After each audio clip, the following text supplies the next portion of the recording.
We are joined now by Sweta Ramachandran, who is the Investment Director for Luxury Equities at GAM. Sweta, good morning. Thank you for joining us. What is the resilience of the luxury sector, given what we're seeing at the macro level? Concerns about recession, concerns about inflation, and of course, those COVID-0 lockdowns in China. Thank you for joining us. What is the resilience of the luxury sector? Yes, I mean, the sector has certainly had a brutal start to the year. Perhaps some of that is understandable in the context of it having outperformed for 6 consecutive years until 2021. The sector is quite well positioned in an inflationary time because its products exhibit strong pricing power, which allows it to withstand the toll that inflation takes while protecting its very high and stable margins. The concern at the moment, as you correctly point out, is these stop-start trading conditions in China imposed by the varying degrees of lockdowns based on cities that in that country. But I think the message that's perhaps being missed is the contribution of the U.S. consumer, which actually in 2021 was even greater than that of the Chinese consumer, given that a large part of sales to Chinese nationals used to take place when they were traveling abroad, and that hasn't happened now for 2 years, which has meant that actually the contribution of the American consumer to the luxury goods sector is the largest that it has been for some time. Okay, so the American consumer is front and center and is back when it comes to luxury. That ability then to pass on prices, is there any sense in the data that you're seeing that consumer in the US or Europe or indeed in China is starting to question the hikes in prices, or is that ability to pass on costs within luxury just sustained in the months and quarters ahead? Certainly, there is a feeling that perhaps the industry can't push it too far, but we're quite some way off of that at the moment.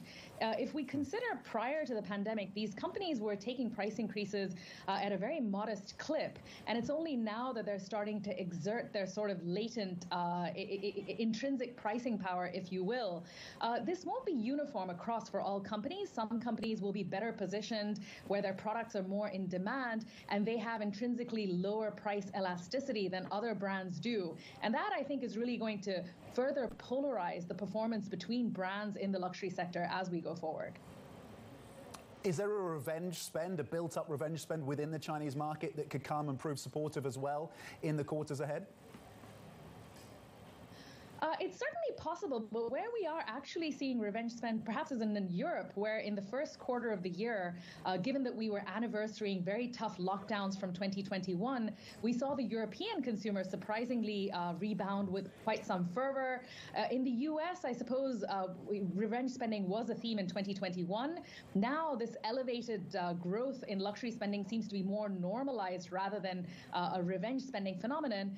In China, I think we're in a different position from 2020, where that revenge spending, a lot of it was characterized by Chinese nationals not being able to travel abroad.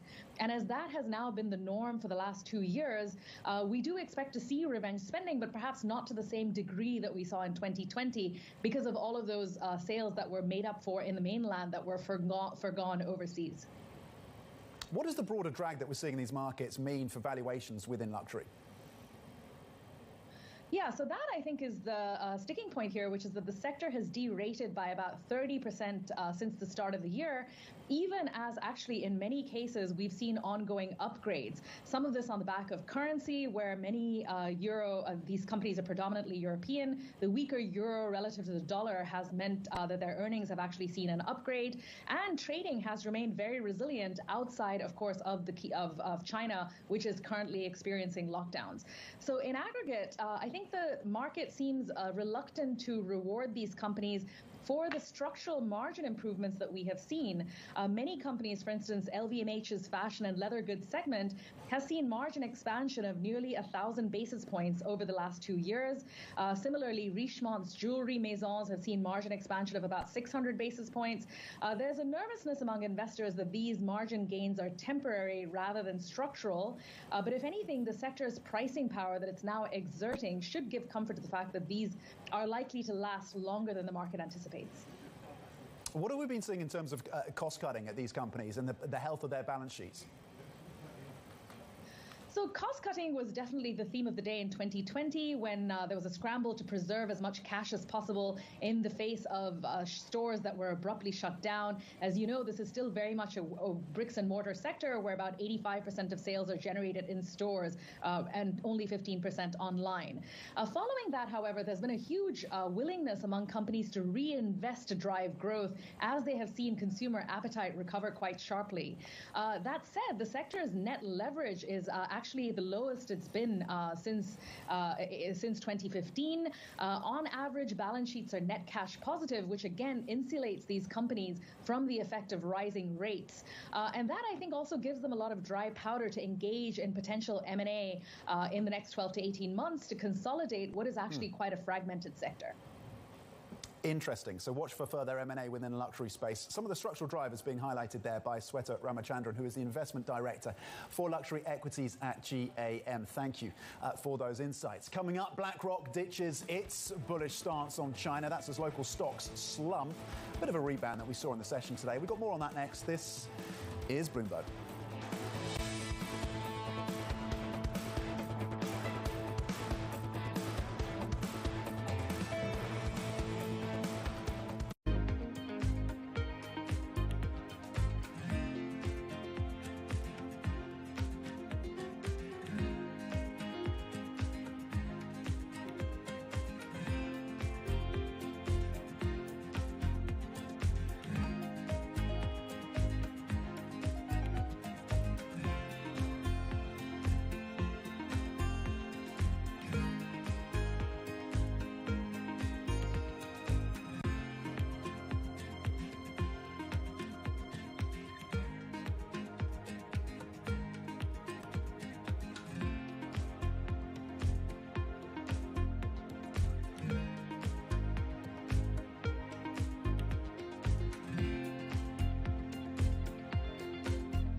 The Indian city of Jamnagar is a money-making machine for Asia's richest man, Mukesh Ambani.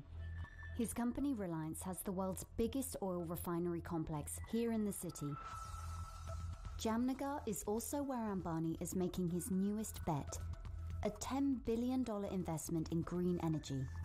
His ambition is closely aligned with the Indian government's plan to reach net zero emissions by 2070.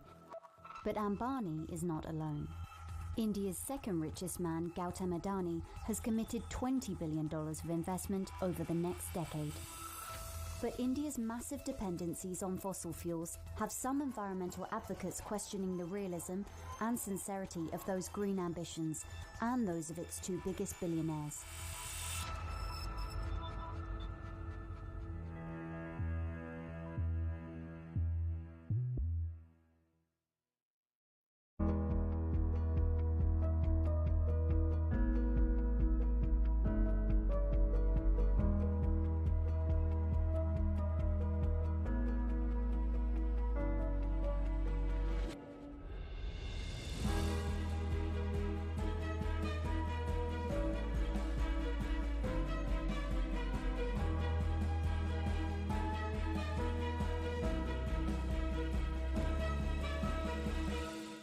I think that it's hard to put your head around any narrative. Let's just be honest. We've had sort of a shift in, are we in some sort of stagflation fears moment? People were talking about that all day yesterday.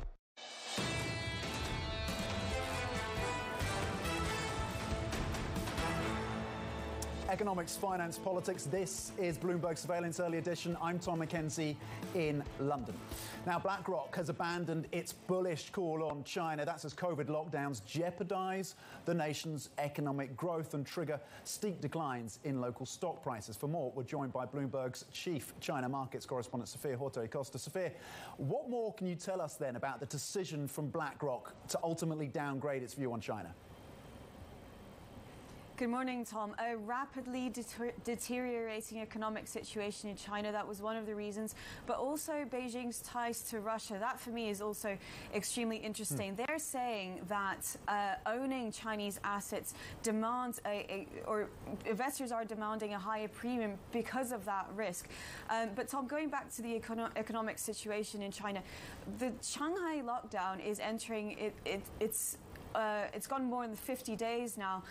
The export data that we had yesterday also showing a slowdown there. The yuan is weakening, but the PBOC is slowing that down, making sure that we don't see a panic in the FX market, but that should help cushion the impact of exports. But the key thing here is, Tom, we don't know when this will end, and we're not getting any policy follow-through from the PBOC or from the State Council on how they intend on supporting the economy. So a lot of all these overhangs for the market means that BlackRock, one of China's biggest bulls, is going neutral. That for us is big news, obviously, and let's see who else will follow. There's still a lot of funds that are bullish on Chinese assets. Yeah, it's quite a statement, isn't it, in terms of the signalling that it sends from BlackRock, as you say, the importance of that. You saw a bit of optimism in terms of the mainland markets today, the session gaining on the CSI 300 a little over 1%, but you don't see any further catalysts, it sounds like. What is the reason for the upside that we saw today? Can it be sustained?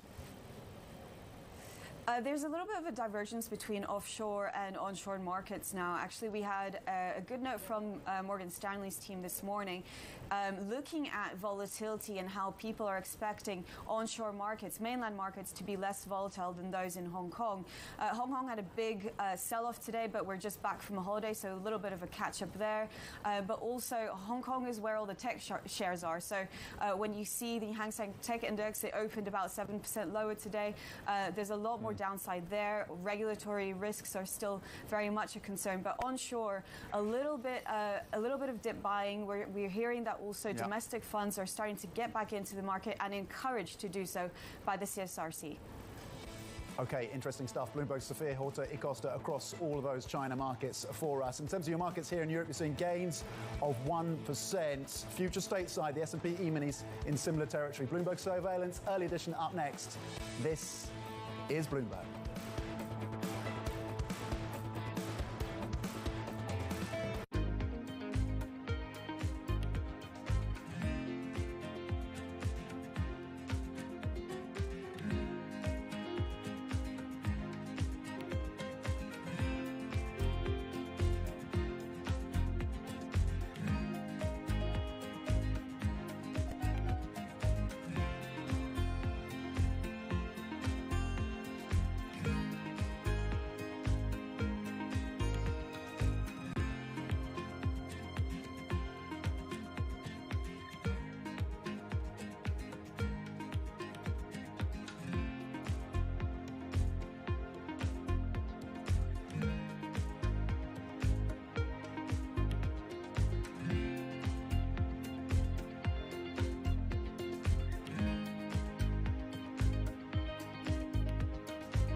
Hedge funds seem to come and go. Sometimes they're hot, sometimes they're cold, sometimes they go out of business. You've been in business for almost half a century, and you got 150 billion. What did you do that nobody else has been able to do? What we were able to do was to be able to structure portfolios in a way that were better in terms of the returns, risks, and correlations of our investors. So to give you that an idea, in other words, you could balance things in a way. I could take different alphas, different bets in different markets, and I could carry that and put that in a fund called Pure Alpha. Then I could take different asset classes and put that in a fund which was called Pure Beta. And then we could engineer it for the customer's risk levels. Do you want it at 12% volatility, 18% vol? And then they would, whatever benchmark they wanted, we could put the alpha on top of. So they could say, I want the S&P 500 100 plus a 6% vol operating that way. I know it all sounds complicated, but we could design and structure things to their liking that would produce an attractive risk and return that also was not correlated with their other investment.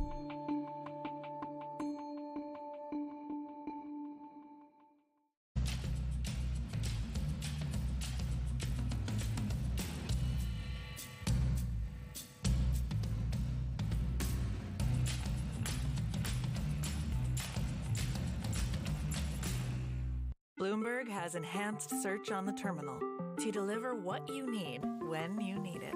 Now, you can simply type phrases in everyday English in the command line. Compare financials. Find people. Analyze markets. You can enter phrases or ask questions. What do you want to know today? Ask a question or visit SearchGo to find answers now. It's really a reminder, isn't it, just how sensitive the markets are to any commentary about trade. We did see some pressure on the yuan, we did see some pressure on the futures. That is now being reversed.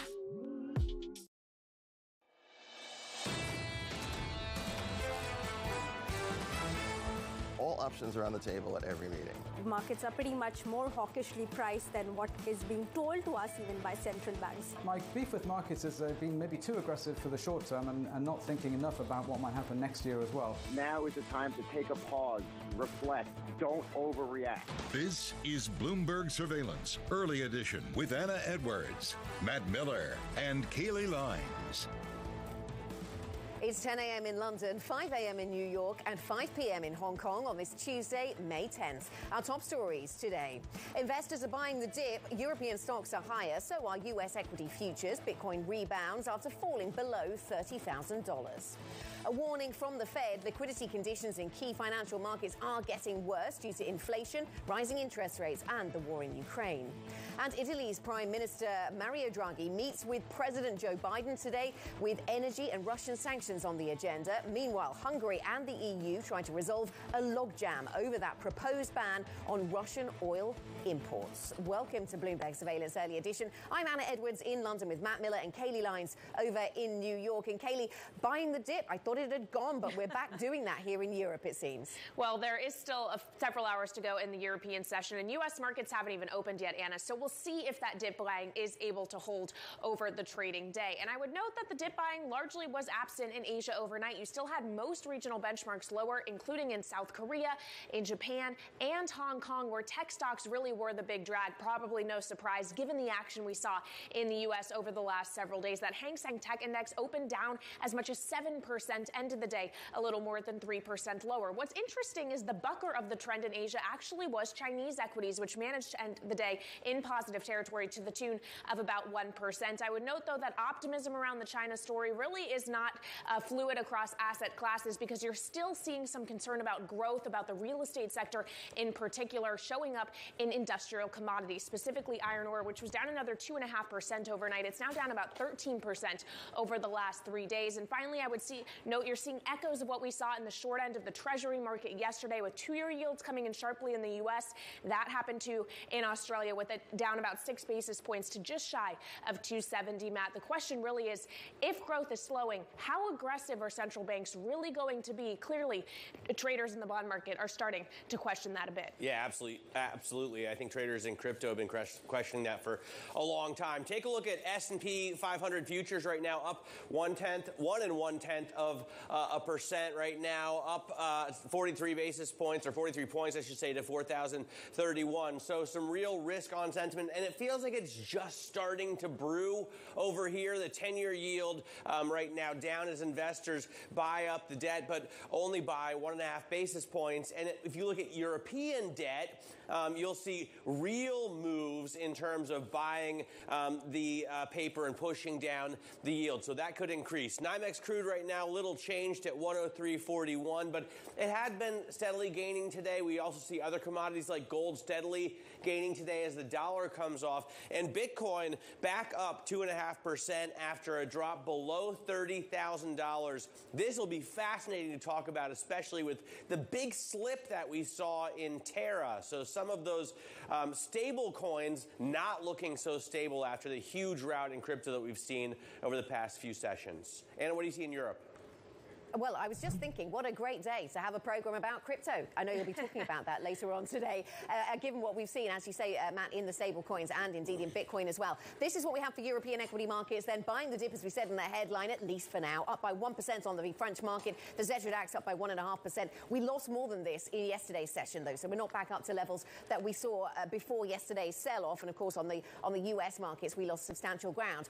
In terms of the sectors moving us higher, then, is most of the sectors. Most sectors across Europe are in positive territory, but if anything, we're buying back some of those sectors that lost the most ground. So, for example, the construction sector up by 2.3% in today's session. Brent crude has been quite volatile, actually, through the Asia session into Europe. We actually saw a little bit of weakness earlier on as the EU softened its stance with regards to imports of Russian oil, and that was seen as something that allowed oil prices to go weaker. Add into that the weakness in the Chinese economy, and that was the narrative just a couple of hours ago. But since we have regained, at least coming back to flatline, even though if we're not by much. Swedish Match, this business up by 24%. The smokeless tobacco company in talks with Philip Morris. Philip Morris saying they're trying to buy this business. You can see the effect on the share price. And Bayer up by 0.4%. This is a company reporting numbers better than expected, talking about pricing power and the amount of pricing power it has around some agricultural commodities and weed killers. Let's move on to Russian assets. And we had an interesting story here at Bloomberg talking about some documentation that Bloomberg colleagues have seen from the finance ministry in Russia, suggesting that internally they are talking about a 12% contraction in the Russian economy this year. The finance ministry says that's not accurate, but that would be the worst contraction we've seen in the Russian economy since the early 1990s. Kaylee.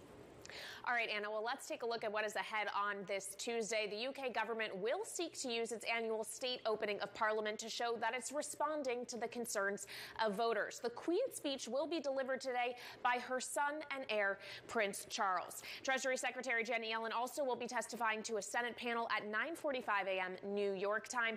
Plus, Joe Biden, the U.S. president, will be set to deliver remarks on inflation at 11:30 a.m. Eastern. And later on today, Biden will be meeting Italian Prime Minister Mario Draghi at the White House. Draghi is determined to back sanctions despite his country's reliance on Russian energy, but we know that is not the story across Europe, Matt. Yeah, sanctions on oil, but not on gas, which is what really matters. So we'll see if they ever do anything on that. Now, the Fed warned of deteriorating liquidity conditions across key financial markets due to rising risks, from the war in Ukraine to its own monetary tightening to fight high inflation. In the semi-annual report, Governor Lyle Brainerd noted that large price movements and margin calls in the commodities market and the potential for contagion are enough to note. Eddie Vanderwall, Bloomberg Markets Live editor, joins us now. And this has such broad implications in a sense, but also obviously, right? Right, exactly. I mean, conditions are supposed to tighten when you hike rates, right? Exactly. They told us this was going to happen. This is what you do. You want to see, you're pulling back on economic growth. I think, though, that, I wonder whether the question is that they are saying we are seeing this liquidity tightening quicker than we would have wanted it to, which is a completely different thing, right? And I think some of the clues that we will see in that, we've seen the participation rate in dip last week. The other one I'd be keeping a real eye on is housing starts, which comes out next week. Of course, CPI tomorrow will give us another clue on whether we are seeing, a pullback in the economy faster than the Fed would like, which might mean that they can't normalize rates as quickly as they would like to. Yeah, Eddie, maybe there's one part of the Fed talking to the other part of the Fed. Maybe that's what we're witnessing here. Talking about lower liquidity and which assets are impacted, let's talk about crypto. Mike Novogratz, the billionaire crypto investor who leads Galaxy Digital, says he expects the digital asset market to be volatile and difficult for at least the next few quarters. Let's listen. While the short-term, outlook is painful, it's going to be, like I said, volatile with the rest of assets as the Fed adjusts from free money to normalized conditions. I really do still see this as a very exciting asset class with a lot of momentum. Eddie, Bitcoin bouncing back a little after it's dropped below 30,000.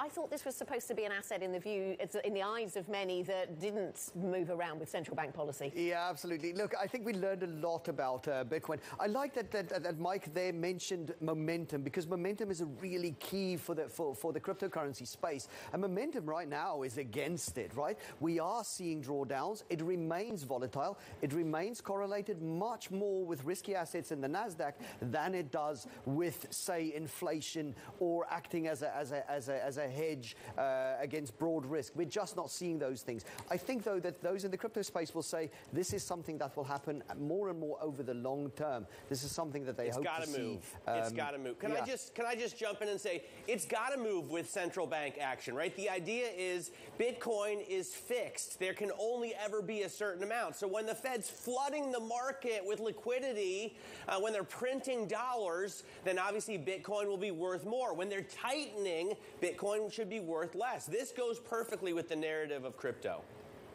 Okay, that goes with the narrative that Bitcoin is the new gold, right? But Bitcoin is not acting like gold. Yes, it's pulling back alongside broad assets with the Fed tightening, but it is not really correlating with real rates at the moment at all. It's not correlating inversely with the dollar just because it's acted that way a couple of days. Mathematically, that's just not the case yet, Matt. All right, Eddie Vanderwalt of Bloomberg Markets Live, thank you so much. And speaking of risky assets pulling back, that outsized gain that turned Cathie Wood into one of the world's most famous proponents of active fund management is quickly evaporating. That's as some of her favorite stock picks tumble and her ETFs along with them. Let's get more with Bloomberg's Laura Wright. Laura, it's been brutal for ARK. It has been brutal for ARK, but look, Cathie Wood, she can tweet about why passive investing is a misallocation of capital all she wants, but what she cannot refute is that her ARK Innovation ETF has lost its status as an outperformer against the S&P 500. Look, the inception of her fund back in 2014, since that period, it's seen a net asset value gain of 127%. Now, for the same period, the S&P 500 stands at 136%. It's been an ugly period for tech as investors are nervous about frothy valuations. The ARK Innovation ETF has tumbled 70% from its peak last year. And what my next chart will show you, I'll break it down for our radio listeners. It plots the Goldman high valuation software basket against US 10-year Treasury yields over 1 year. And you can see last year the gap between the two was still wide as tech outperformed. Interest rates low, yields muted. Then a convergence starts to emerge the end of last year with the tech rout, investors anticipating normalization from the Federal Reserve. 2022 really characterized by US 10-year Treasury yields moving toward their highest level in 2018, a hike from the Fed in March, a hike from the Fed in May of 50 basis points. And what this really shows us is that investors, they want to see returns, they want to see pricing power, that promise of future growth is delivered upon in an environment where inflation in the world's largest economy stands at 8%. All right, Laura, thanks very much. Laura right there looking at the bigger picture moves in tech stocks for us and, of course, what's been happening with ARK. Let's get back to politics. Italian Prime Minister Mario Draghi is set to visit the White House today to discuss the war in Ukraine with President Biden. This comes as Draghi pushes for the EU to ban Russian oil imports. Meanwhile, Hungarian Prime Minister Viktor Orban is taking a different stance by blocking EU sanctions, citing the country's reliance on Russian energy. Who isn't in Europe reliant on Russian energy? Let's get to the latest with Maria Tadeo. She's our European correspondent out of Brussels. Maria, what do we know? Well, Matt, this really is a story of two meetings. We know the one between President Biden and Mario Draghi will be an easy one. Ultimately, these are two countries that have a great bilateral relationship. And by the way, for the Italians, they want to make a point here that clearly there is no ambiguity when it comes to their foreign policy and Russia. So I would expect this meeting to go rather well and actually be probably also even entertaining for the two sides. The other meeting that is happening here, however, is Viktor Orban, who is going to be jumping on a video call. As far as I know, this information just breaking over the past 10 minutes with the head of the European Commission, but also the French President Emmanuel Macron. Remember, they hold the rotating presidency of the EU. But to me, what is incredible here is that this is a big political battle over concessions before the package is even approved. Now, the Ukrainians say they want this package done quickly. The Hungarians say they're not able to live without Russian oil. So in return, they want billions from the European Union, and they want a multi-annual exemption from this. Now, whether or not there's a political agreement is still very much pending. But, you know, Matt, in many ways, what this highlights is this incredibly complex, but also probably failed energy relationship that Europe has had with Russia for decades, but also the inner political workings here that have made policy incredibly tricky, because the separation between energy and politics in Europe is almost non-existent. Maria, thank you. And I know that the European relationship with Russia will be centre stage when we see Mario Draghi in Washington today. Our Bloomberg correspondent there in Brussels, Maria Tadeo. Now, President Biden, talking of Washington, has signed into law a measure designed to make it easier for the U.S. to send weapons and supplies to Ukraine. The legislation cuts red tape, but does not include additional funding. Joe Matthew, Bloomberg Washington correspondent, joins us now in D.C. Joe, bring us up to date. Yeah, the president calls it another tool in the toolkit here to help the war effort in Ukraine. To your point, it does not bring new money. It's more of a procedural program, and it's named after the same Lend-Lease program that you learned about in school that the United States used in the outset of World War II to help our allies. More of a procedural, logistical opportunity here to keep the weapons flowing without interruption. As the president has said, it received bipartisan support in Congress. The president signed it yesterday. In terms of money, though, remembering the president requested $33 billion to help the war effort in Ukraine. That was some time ago now, and Congress is now back in town dealing with this matter. The Pentagon says that the Ukraine money for weapons will run out by next week, the next 9 or 10 days. So there's a new sense of urgency around this, to the point where the president and Democratic leaders on Capitol Hill have backed off this idea of combining it with COVID response funding. And Democrats have, in fact, on this clean bill, increased the number. It's going to be $40 billion at least on its outset here. Democrats just dropped that bill yesterday for weapons and extra money as well for humanitarian aid. All right, Bloomberg's Joe Matthew down in Washington. Thank you so much. And of course, you can listen to Joe every weekday on his radio program Sound On at 5 p.m. Eastern Time on Bloomberg Radio. Now let's get back to the markets and take a look at some stocks moving in pre-market trading here in the U.S. One stock absolutely cratering this morning is Upstart. This is an AI cloud-based lending platform. It cut its revenue guidance for the full year. As a result, that stock is down a whopping 46% before the bell, and it's taking some of its peers down with it, including Affirm and SoFi. They're down about 8% and 5% respectively. Another stock moving lower off the back of earnings is Plug Power. It also missed expectations, reported a wider loss than expected. Revenue came up short. As a result, it's down more than 5%. But one more positive story out there is AMC. Of course, the meme stock / movie theater chain, it actually reported better than expected results. And it said by the fourth quarter of this year, box office sales could actually top levels seen pre-pandemic. So people are going back to the movie theaters. I know I will be in a few weeks to see the new Top Gun movie. That stock is up nearly 5% before the bell, Anna. Oh, yes. Much enthusiasm for movie theatres for that one. Let me tell you, Kaylee, about some breaking news we've had here in Europe, and that is in the shape of the German ZEW indicator. So this is a survey of investors' expectations, essentially. It came in at minus 34.3 across the Bloomberg. That was much better than the estimate, which was for minus 43. But as the numbers suggest, it does still remain very much in negative territory, even as we see investor confidence in Germany improving a little bit, but remaining, as I say, deeply negative. We will talk about that and other things on our minds this morning as we look at markets bouncing back to some degree from yesterday's heavy sell-off. Luke Kickmore joins us shortly, investment director at Aberdeen. Plus, don't miss Bloomberg Crypto. Lots to discuss there, it would seem, today at 1 p.m. New York time, 6 p.m. in London. This week, the team will be hearing from the CIO of Bitwise Asset Management. This is Bloomberg.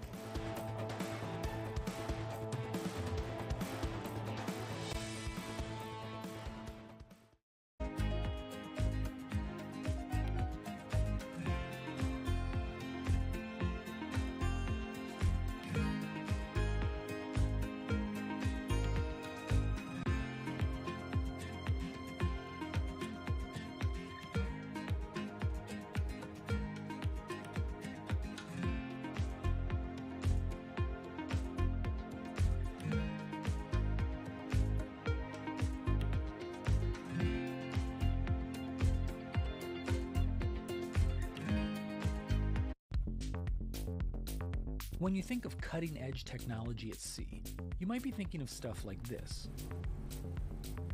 But there's an incoming revolution on the high seas that isn't quite as sexy, but could be significantly more impactful. Container shipping is the key component of global trade. About 80 or 90% of all the world's goods are transported at sea at some point. But there's a significant unseen cost to the modern era of global commerce. About 3% of all the world's CO2 emissions come from shipping. 3% may not sound like a lot, but that's roughly comparable to the entire CO2 output of Germany. Since reducing trade isn't a likely option, what about a technological improvement to help reduce the emissions from these well-stocked maritime behemoths?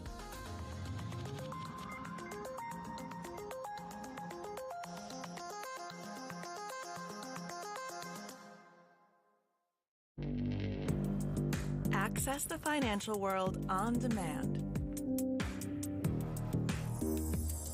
Hear from leading economists, policymakers, and industry experts via live and on-demand webinars, only from Bloomberg. Start exploring to see what's moving the markets. Visit Bloomberg.com/webinars.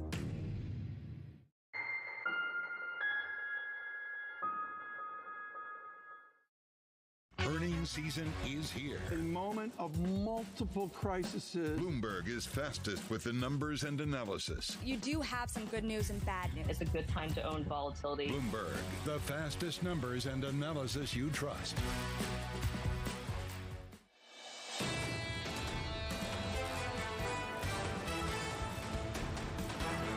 Welcome back to Bloomberg Surveillance Early Edition. We are simulcast on radio and television. I'm Matt Miller here in New York with Kaylee Lyons, Anna Edwards with us out in London. The whole original gang all back together, so that's exciting.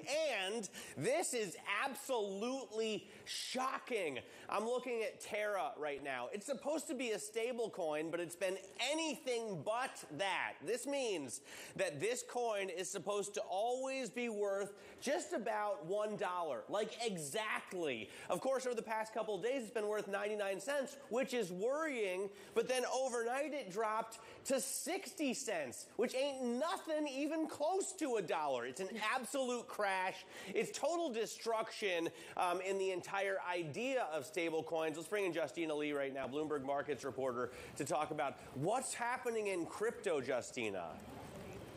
Yeah, it's interesting because, of course, Terra has always been a controversial stablecoin since it's not really backed entirely by dollar assets, but instead it relies on a relationship with another crypto that kind of moves around. And what we're seeing here is that's kind of starting to crumble now that, crypto sentiment is crumbling as well. And what a lot of market participants are watching is what the Luna, defense fund is kind of going to do to kind of defend that peg and trying to put it back up, because of course the thing about stablecoins is a lot of investors put money in it thinking it would stay at $1. Yeah, and it didn't. Justina, we're seeing a little bit of a rebound in some of the cryptos this morning, and we're also seeing a rebound in stocks. How sustainable does that rebound in stocks look to you? I mean, we're not making up for all of the losses of yesterday.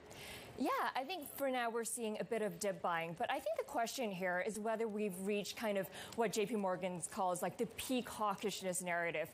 And that's why a lot of investors are watching U.S. inflation data tomorrow to see if we're really getting a peak in those CPI numbers, and then maybe central banks can kind of slow down a little bit on tightening, or at least we're not going to get like a more hawkish narrative. I wonder when we finish worrying about inflation, maybe we just go on to worrying about growth, though, but we'll see.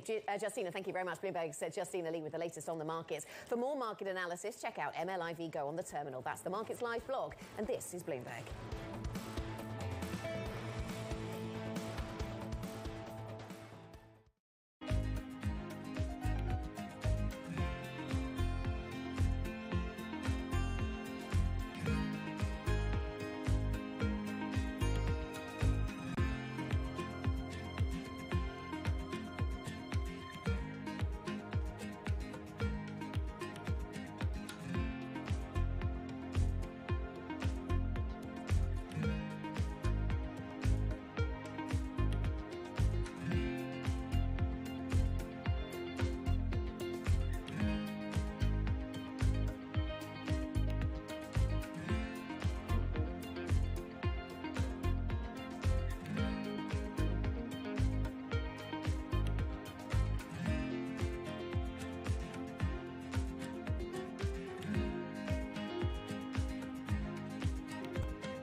When you think space, you probably think one space agency that travels under the radar is ESA, which is surprising considering what the European Space Agency has achieved and how vital it is to the global space industry. We've collaborated with pretty much everybody who is involved in space exploration. But ESA wants to be a leading force in furthering humanity's mission into space. Commander Ground, do you copy? Copy. If we want to have successful human missions to Mars, we are going to have to learn to live and work off-world in a different way. And the place where we are going to learn to do that is on the moon. Can ESA help humanity take its next giant leap?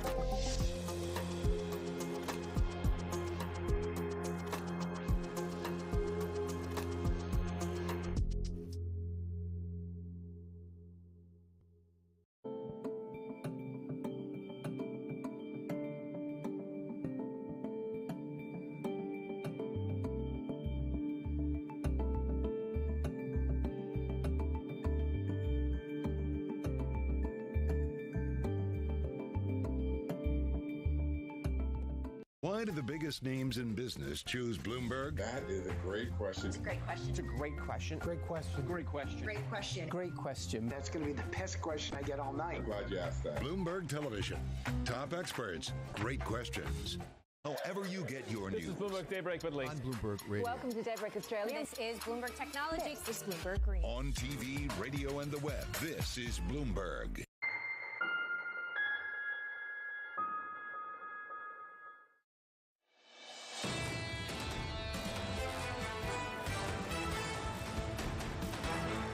Keeping you up to date with news from around the world, here's the first word. In the Philippines, Ferdinand Marcos Jr. has brought his family back to power 36 years after his dictator father fled the country. With almost all of the votes counted in the presidential race, he won about 59%. His running mate is Sara Duterte, the outgoing President Rodrigo Duterte's daughter. And top Biden administration aides are increasingly convinced the war in Ukraine could provide the U.S. with an unexpected advantage against China. They see Russia being hobbled for years to come because of sanctions and the war's toll that could free up the U.S. to accelerate its long-term shift toward China, which is viewed as America's biggest future challenge. This is Bloomberg.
What do Formula One cars and your local supermarket have in common? Well, strange as it sounds, they might both be using the same technology.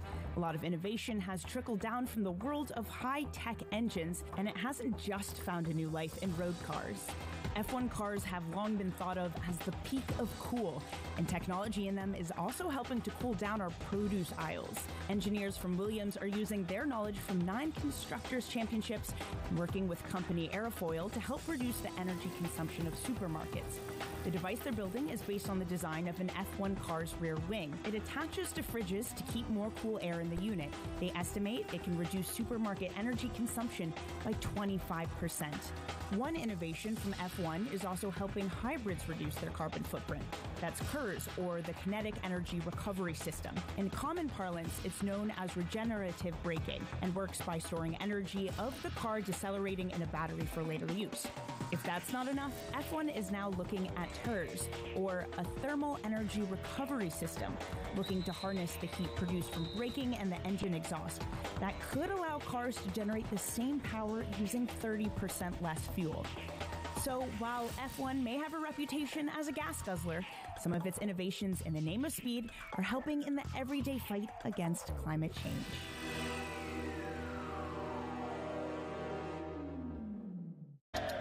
From New York City. We're here in London, in Sydney, in San Francisco. 9 a.m. in Beijing and Shanghai. Good morning, everyone. Have a great evening. To recap the headlines. You do not want to miss this story. How are you thinking about those dynamics? This is a market that over the past few weeks has made it clear it wants to go higher. It got a little spooked by the idea that geopolitical tensions are rising.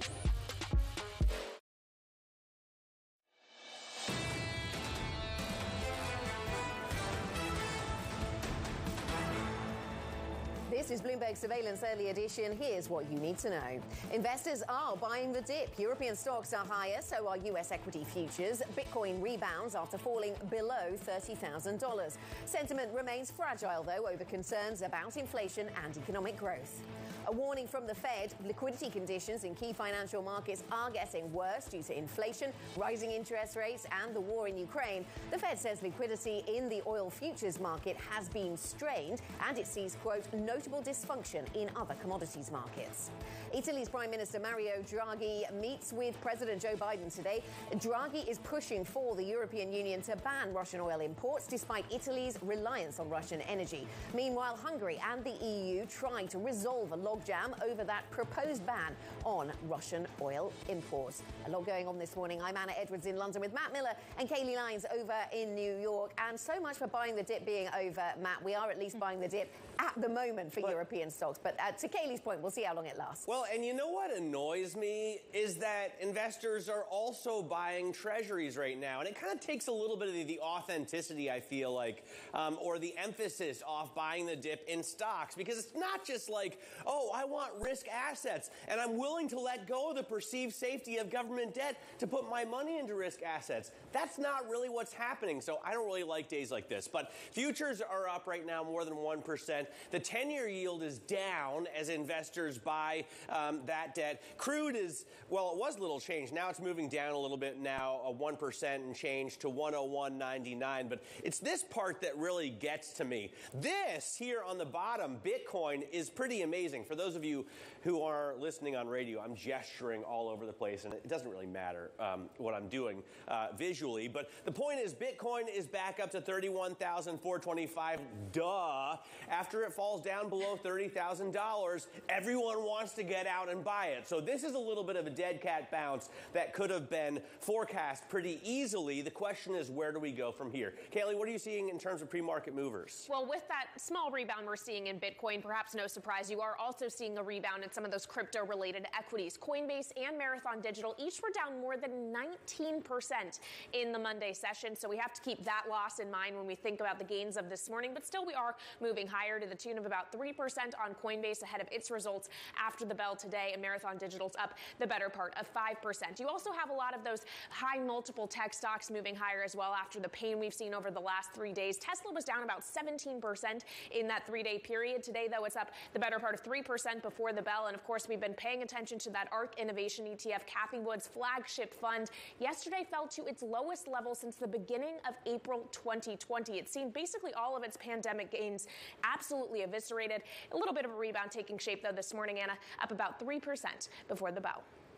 Yeah, and to Matt's point, yes, we're rebuying stocks, it seems, in Europe, but we're just buying the stuff we just sold yesterday. We are up by around 1% here on European stocks, so the stock 600 moves a little higher. Brent crude, it has been quite volatile, actually, either side of the flat line, really, by some substantial percentages. We're down now by 1.2%. We were a little higher than that just half an hour ago, and we've spent a lot of the Asia session under pressure because of the latest lines coming out of the EU, softening on their stance on Russian oil, and, of course, concerns about Chinese growth, seemingly coming home to roost a little bit on what's going on in energy markets. This is Swedish Match, the share price of this smokeless tobacco manufacturer. They're in talks with Philip Morris about a takeover. Bayer is also moving a little higher. The chemicals business up by 0.5%. Agricultural commodities doing well, and they have some pricing power given what we're seeing with agriculture, with crops, and with food markets at this point. On Russian assets, we had an interesting story on the Bloomberg just in the last 24 hours about the extent to which the Russian economy is going to be hit by sanctions.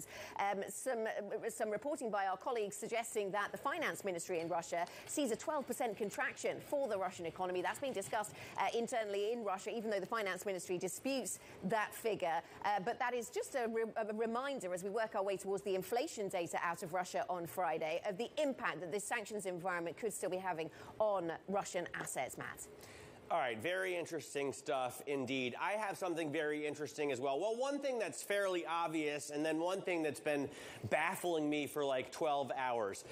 First of all, the Fed has warned that there will be a liquidity shortage or tightness in financial conditions, which is so obvious because they are purposely tightening financial conditions, so that would follow. But we measure this with the Bloomberg Liquidity Index, and I've been looking at it for half a day now, trying to figure out exactly what this means. Fortunately, Luke Hickmore is here, investment director at Aberdeen Asset Management, to explain to me. Luke, the Bloomberg Liquidity Index, it displays the average yield error across the universe of U.S. Treasury notes with remaining maturity of 1 year or greater based off the intraday Bloomberg Relative Value Curve Fitter.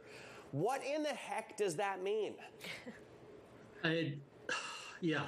It really just tells you how hard it is to trade. So when the yields diverge away from the models, it's really telling you that bid offer is widening out. It's getting more expensive to trade. It's getting harder to find somebody else to take your trade on, whichever side you're playing for it. So as you said earlier on, it's a natural implication of higher interest rates. It's going to get harder and harder and harder to provide free liquidity like we have done for many, many years now. So, as you said, not massively surprising, but it is just an indication of mild stress. I just don't get the yield error. Like, is someone making a mistake here, or do they mean yield divergence? I would use the divergence word more than I would use error. I mean, error in a statistical sense. The statistical error has been growing, i.e. the difference from the model.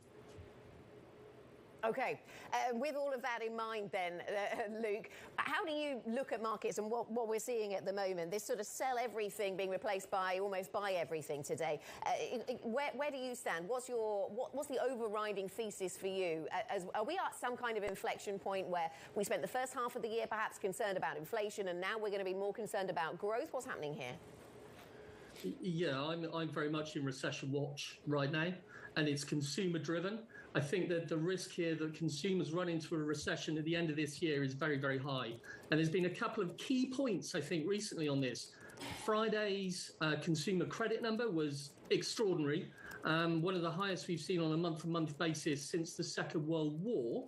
And that points to maybe they haven't got as much savings as we've been hoping, or the savings aren't in the right place.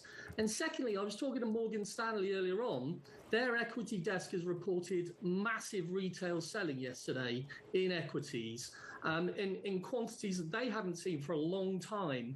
And again, I wonder whether this is also the cost of living crisis coming through.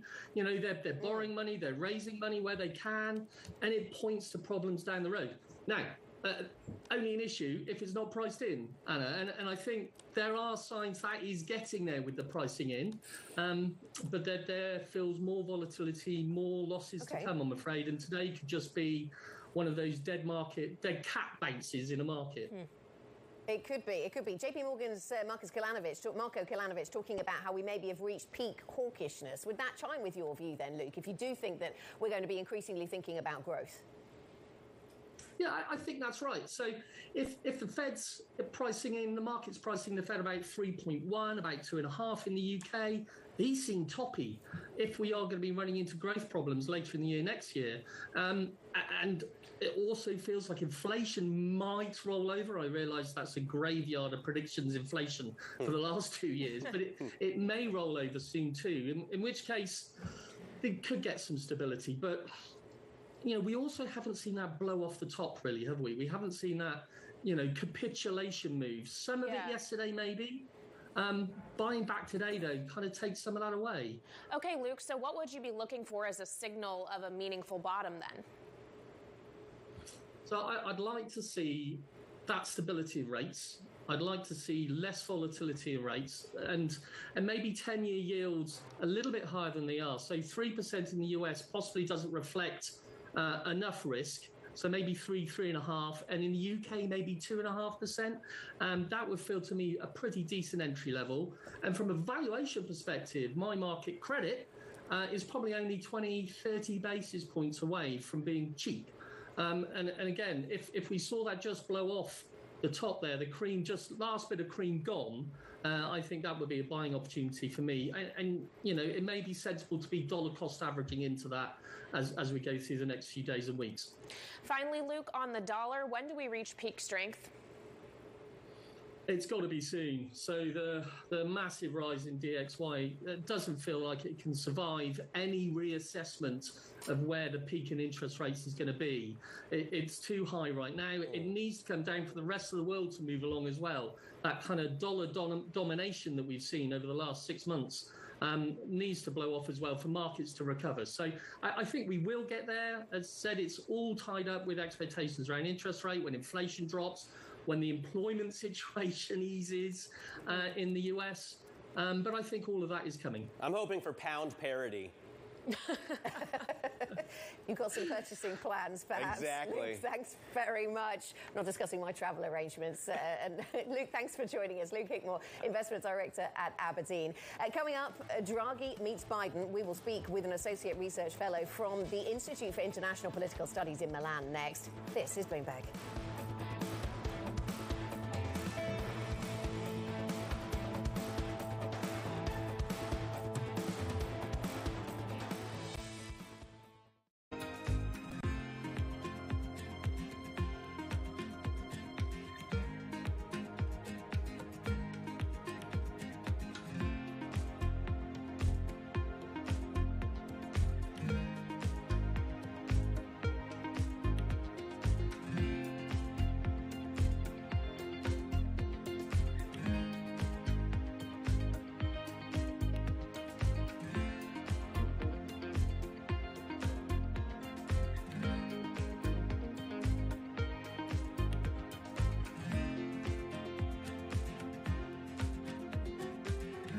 Bloomberg has enhanced search on the terminal to deliver what you need when you need it.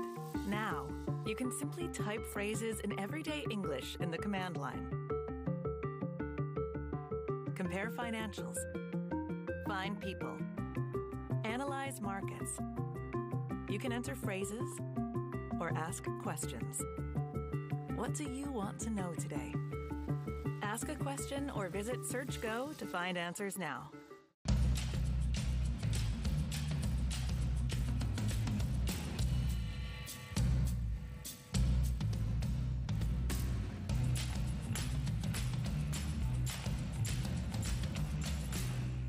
Lots happening on Wall Street. It's the basic law of economics. It validated what the market was already pricing. Need to catch up? This is Bloomberg Wall Street Week. I'm David Weston. We've got the information and insights. David, you just hit the nail right on the head. From businesses most influential and instrumental. And that's the way you run good risk management. It's a challenging dynamic. We could continue to see that kind of strength. Bloomberg Wall Street Week premieres Friday with replays all weekend on Bloomberg Television and Radio.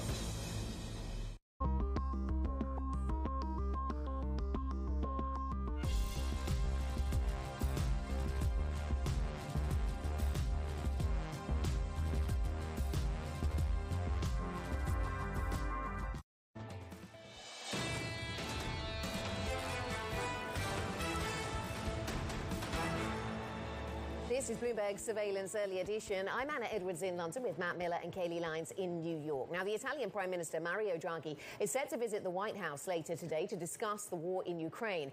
Energy will be high on the meeting agenda, together with sanctions on Russia. Katerina Pishakova is Associate Research Fellow at the Institute for International Political Studies and joins us now from Milan.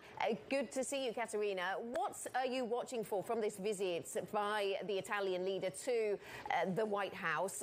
This is the Italians taking with them, I suppose, an approach to Russia that has been changing rapidly over recent months. Yes, hi. Thanks for having me. I think, yes, you're absolutely right. The most important thing to know about this visit is that Prime Minister Draghi is accompanied by Claudio De Scalzi, who is a CEO of Eni, the Italian energy giant. And I think, indeed, this confirms that the most important item on the agenda is going to be sanctioning of Russia's fossil fuels in a way that would not imperil European economies and transatlantic trade. And this will have a huge political impact, of course. First and foremost, of course, in terms of rising costs for the consumers, right? So, and that politically, that's very, very sensitive because that might give new impetus for sovereigntist and anti-EU forces, some of which are also pro-Russia forces. So that might really complicate the politics in the European Union and its member states. Katerina, is it all fossil fuels? Because I know, for example, in Germany, cutting off imports of oil is not terribly difficult. Cutting off imports of natural gas is like a no-go. Schultz still wants to send money to Moscow for the gas needs of Germany. Is that not the case in Italy? Yeah, absolutely, absolutely. I think, and that explains the sequencing of sanctions. So first coal, then hopefully probably petrol, but not gas.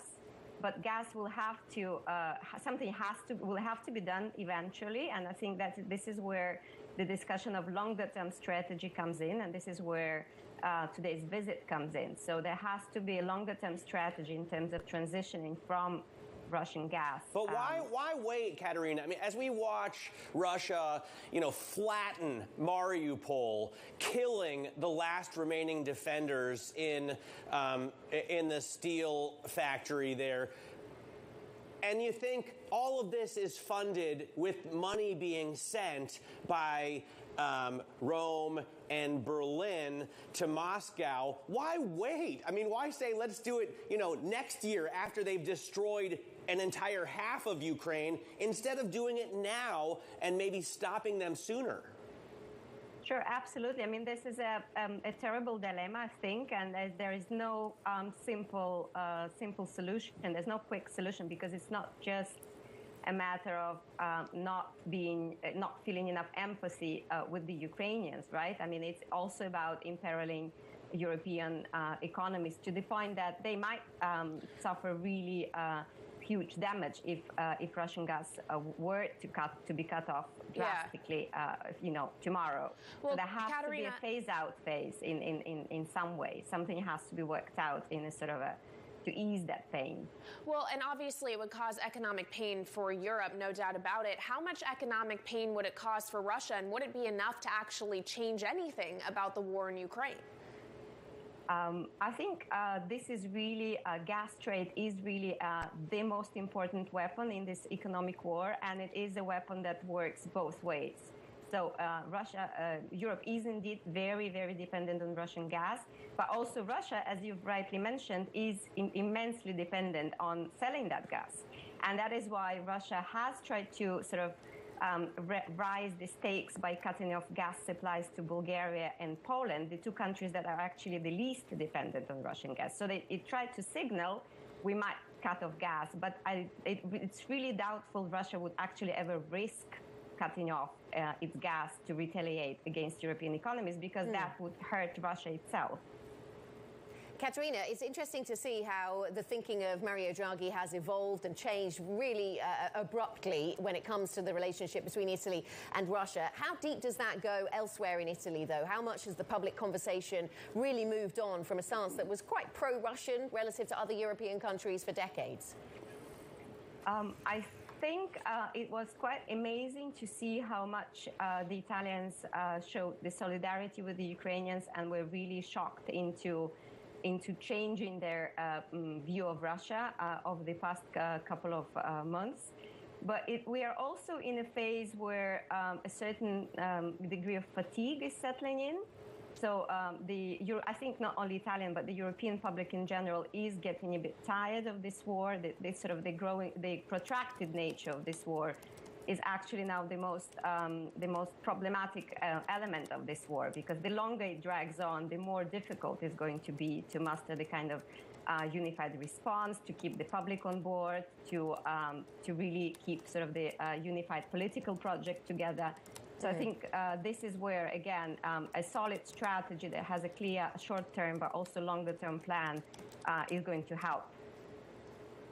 Katerina, thank you very much. We thank you for your time. Katerina Pishikova, ISPI Associate Research Fellow in Milan. Thank you very much for joining us. Coming up later today on Balance of Power, we will be speaking to the former U.S. Undersecretary of Defense for Policy. This is Bloomberg.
Imagine simply climbing a cable into space.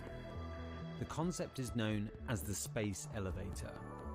Not only could it significantly change how we leave planet Earth, but it could also completely transform humanity's relationship with space. And there are scientists who think we could have already built it.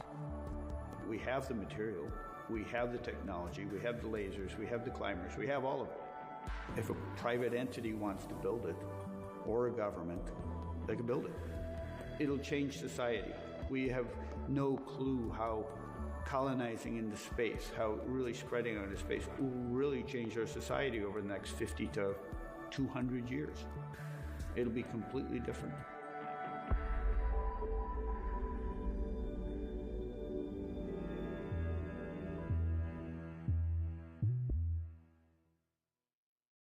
Front Row, exclusive interviews with the most influential figures in finance. Lloyd Blankfein. Deflation is a terrible thing. Inflation you could tolerate. Kathy Wood. Tesla will be in the pole position to dominate. Jeremy Grantham.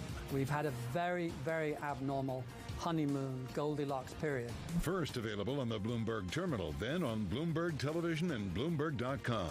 Front Row, the best seats in the house for business's greatest minds. I think that it's hard to put your head around any narrative. Let's just be honest. We've had sort of a shift in, are we in some sort of stagflation fears moment? People were talking about that all day yesterday.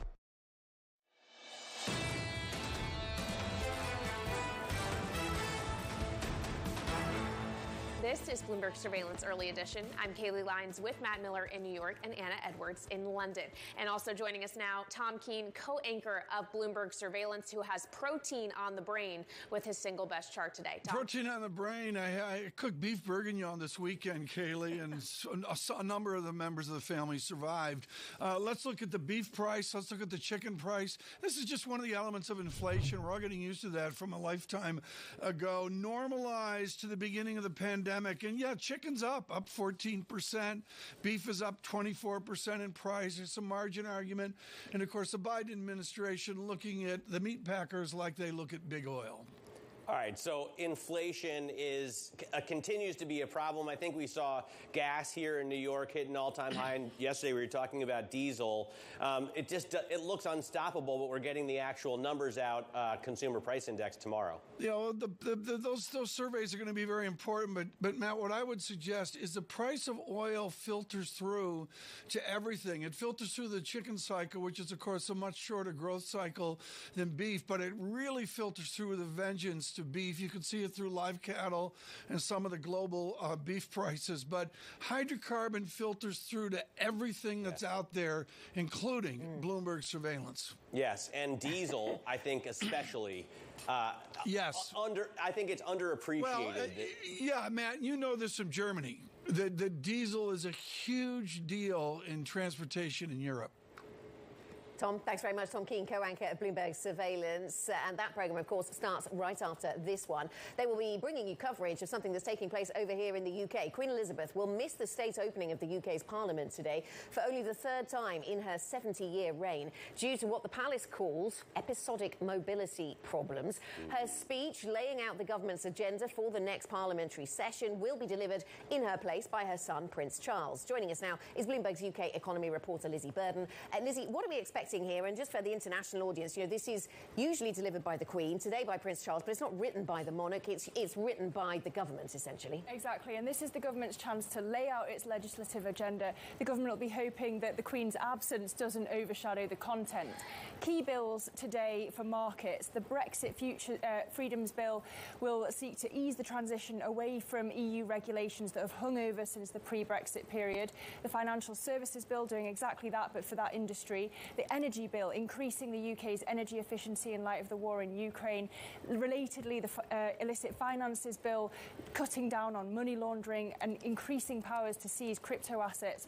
And finally, the Levelling Up Bill to reduce regional inequality. So all of it harking back to the Conservatives' 2019 manifesto, which the government would say it hasn't had time to fulfil because of the pandemic. Matt, jump in. Well, I just don't think we should underplay the importance of the sovereign. I mean, this is written by the government, but it's Her Majesty's government, right? Boris Johnson is the Prime Minister to the Queen. He advises the sovereign. So, you know, let's show a little bit of respect.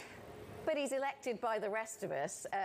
Where does it leave him then, Lizzie? Well, Boris is going to be trying to infuse voters and his own MPs after what were not terrible but not terrific local election results last week. They were overshadowed by the cost of living crisis and the Partygate scandal. But Bank of England officials, since their decision last week, have said that the Treasury needs to do more to ease the cost of living crisis for the poorest households. This package isn't going to stop inflation surging. The bank sees double-digit inflation by October, the economy shrinking in the years ahead. So the Treasury is going to need to be more fiscally generous to stop hundreds of thousands of people losing their jobs. All right, Lizzie Burden, thank you so much. Previewing the Queen's speech, or rather the Prince's speech, later on today. That wraps it up for Early Edition, but more surveillance is ahead with Tom, John, and Lisa. We'll hear from the chair of the White House Council of Economic Advisors, among others. This is Bloomberg.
everyone you meet in Port Harcourt has stories about what they call black soot, caused by the manufacturing and consumption of these fuel products in the illegal refineries.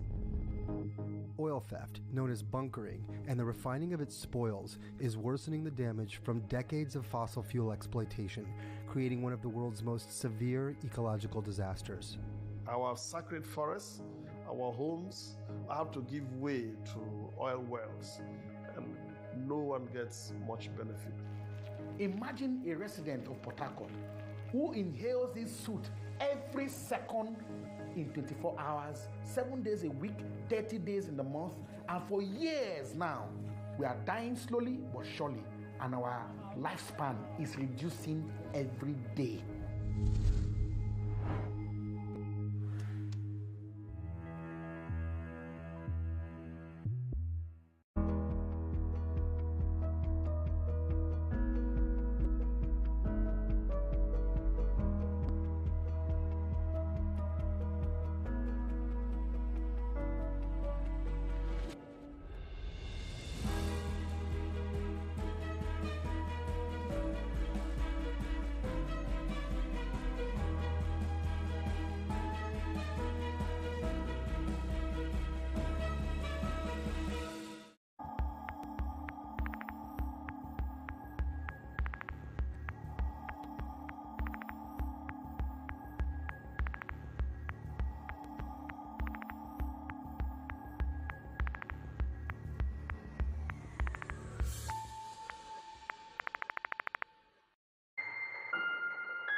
You have all of the three world's biggest economies suffering from these shocks at the same time. We also run the risk of a second repricing lower if we see demand destruction roll back. We could see prices peak back up as we move into the third quarter, really complicating the picture for the Fed. I just wonder in July whether the Fed will have the stomach, after 3 good inflation reports as well, to do another 50. The story here is pretty clear.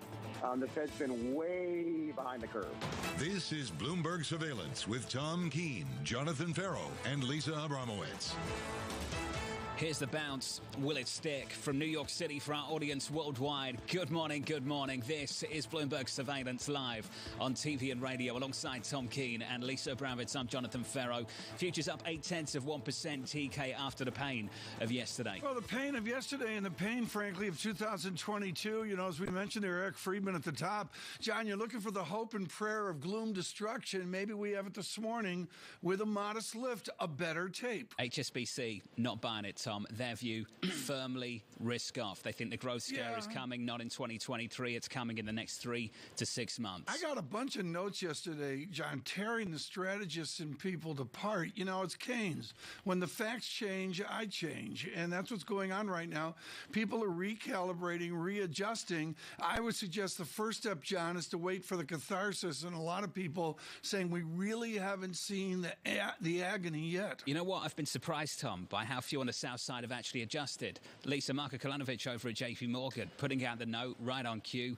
We stay pro-risk with overweights in equities and commodities and underweights in bonds and cash. Been wrong over the last few months. Can you really be surprised about Marko Kolanovic coming out as a bull? I'm sorry. I mean, he's sort of a separate category of Wall Street bull, and he's going to come out and reaffirm what angle you're going to take with respect to what you double down. The story is becoming more nuanced, and I think Goldman Sachs is really, Dan Kostin came out yesterday, David Kostin said basically, even if you do get some avoidance of a recession, you're still going to get a downside in stocks. That seems to be the main consensus right now on Wall Street. Actually, I would have expected at some point a bit of a mea culpa here from the South side, Lisa. Marko Kolanovic has come out week after week after week saying buy this, buy this, buy this. And this has been months now. This has been pretty relentless. It's not new. The earnings have been good. The fundamentals still look good. How can they say we're going to change our tune based on belief when nothing in actuality has changed? It is a belief that has changed, not necessarily something that people are seeing in the data. Yes, some people point to waning consumer spending on an inflation-adjusted basis, but if you look at the earnings, John, yes, there's some deceleration. You sound almost bullish. Well, it's not bullish, but it's just the reason why there is still so much disagreement and why some people are saying we don't understand what all the fear is about. So, John, what's going on here is the hope and prayer of gloom destruction, and that we're out there with research notes and trying to put together, forget about demand destruction. We're looking at surveillance gloom destruction here this morning. And, John, I go, look at the results. Look at the tape. I look back 40, 50 years. The drawdown, John, is really not all that bad. If we had a couple harsh weeks, it's been harsh. But, John, I'm sorry, it's not gloom. It's not catharsis. Don't try and paint me as the gloomy one. This is what I'm trying to say. John, this is what I'm trying to say. What's profound here is that Prince Charles, sitting in for the Queen, has to mention the market. He's got to put a bottom in. I doubt it. But let me finish the thought. Please. It's easy for the South side to keep saying we're overweight. The tape is doing the talking for us right now. The S&P is down 16% year to date. The Nasdaq 100 is down 26% year to date. Bonds have been absolutely battered. People with actual money in the market are losing out, Tom. So when I sit here and I see the South side keep saying we're still overweight, we're pro-risk. Well, TK, what good is that over the last 5 months? It's meaningless. I'm going to dramatically skew your good thought there, John, to the bond market. Our guest coming up here has terrific scope and scale. Yield up, guess what? Price down, and the price down in bonds is jaw-dropping. Let's whip through this price action. Your equity market does bounce back by 0.8% on the S&P. On the Nasdaq 100, up by 1.3%. Into the bond market, yields lower by 3 basis points to about 3%. And that was the story yesterday for me. This turnaround in yields, not just on 10s, but Lisa, also on the front end. 2-year yields coming in by a big amount. I was just going to say the same thing. To me, that was a story also. For the first time in a long time, bonds and stocks did not sell off in tandem. There was a bit of flight to safety to bonds. Does that tell you we're at the beginning of capitulation, or does that tell you we're in the next leg downward because people are concerned about that growth that we've been talking about so much? We'll be watching that throughout the day. Here's what I'm watching. 9:45 a.m. Treasury Secretary Janet Yellen is testifying in front of a Senate panel called the Financial Stability Oversight Council Annual Report to Congress. This is going to be fascinating, especially ahead of that presidential speech later this morning, because there has been reports from Bloomberg that, frankly, her staff, as well as Janet Yellen herself, have taken issue with the characterizations of being overly rosy from the White House with respect to transitory inflation or how much it could roll over ahead of the midterm elections. Today, we get a whole slew of Fed speak. Cleveland Fed President Loretta Mester among them, speaking with Bloomberg's Michael McKee coming up today at 11 a.m. Others include John Williams, Tom Barkin, Neil Kashkari, Raphael Bostic, and Fed Governor Chris Waller. What are they going to say? John, are we spending too much time talking about the Fed when, frankly, at this point, it's kind of out of their hands? It really comes down to geopolitical events. It comes to some of the global growth picture, and not so much what they can say about a 50 or 75 basis point rate hike or not. And 11:30 a.m., we do get those President Biden remarks on inflation. It comes today after we get gas prices climbing to the highest levels on record, according to the latest reports. Basically, this goes to the whole Javier Blas point, John, that even if we do get a decline in oil prices, it won't necessarily translate to a decline in gas prices because of the cost of refineries and because of the cost of some of the other processing methodologies. That's going to be a tough speech a little bit later. Bramo, thank you. Thank you very much. TK, you follow that so closely.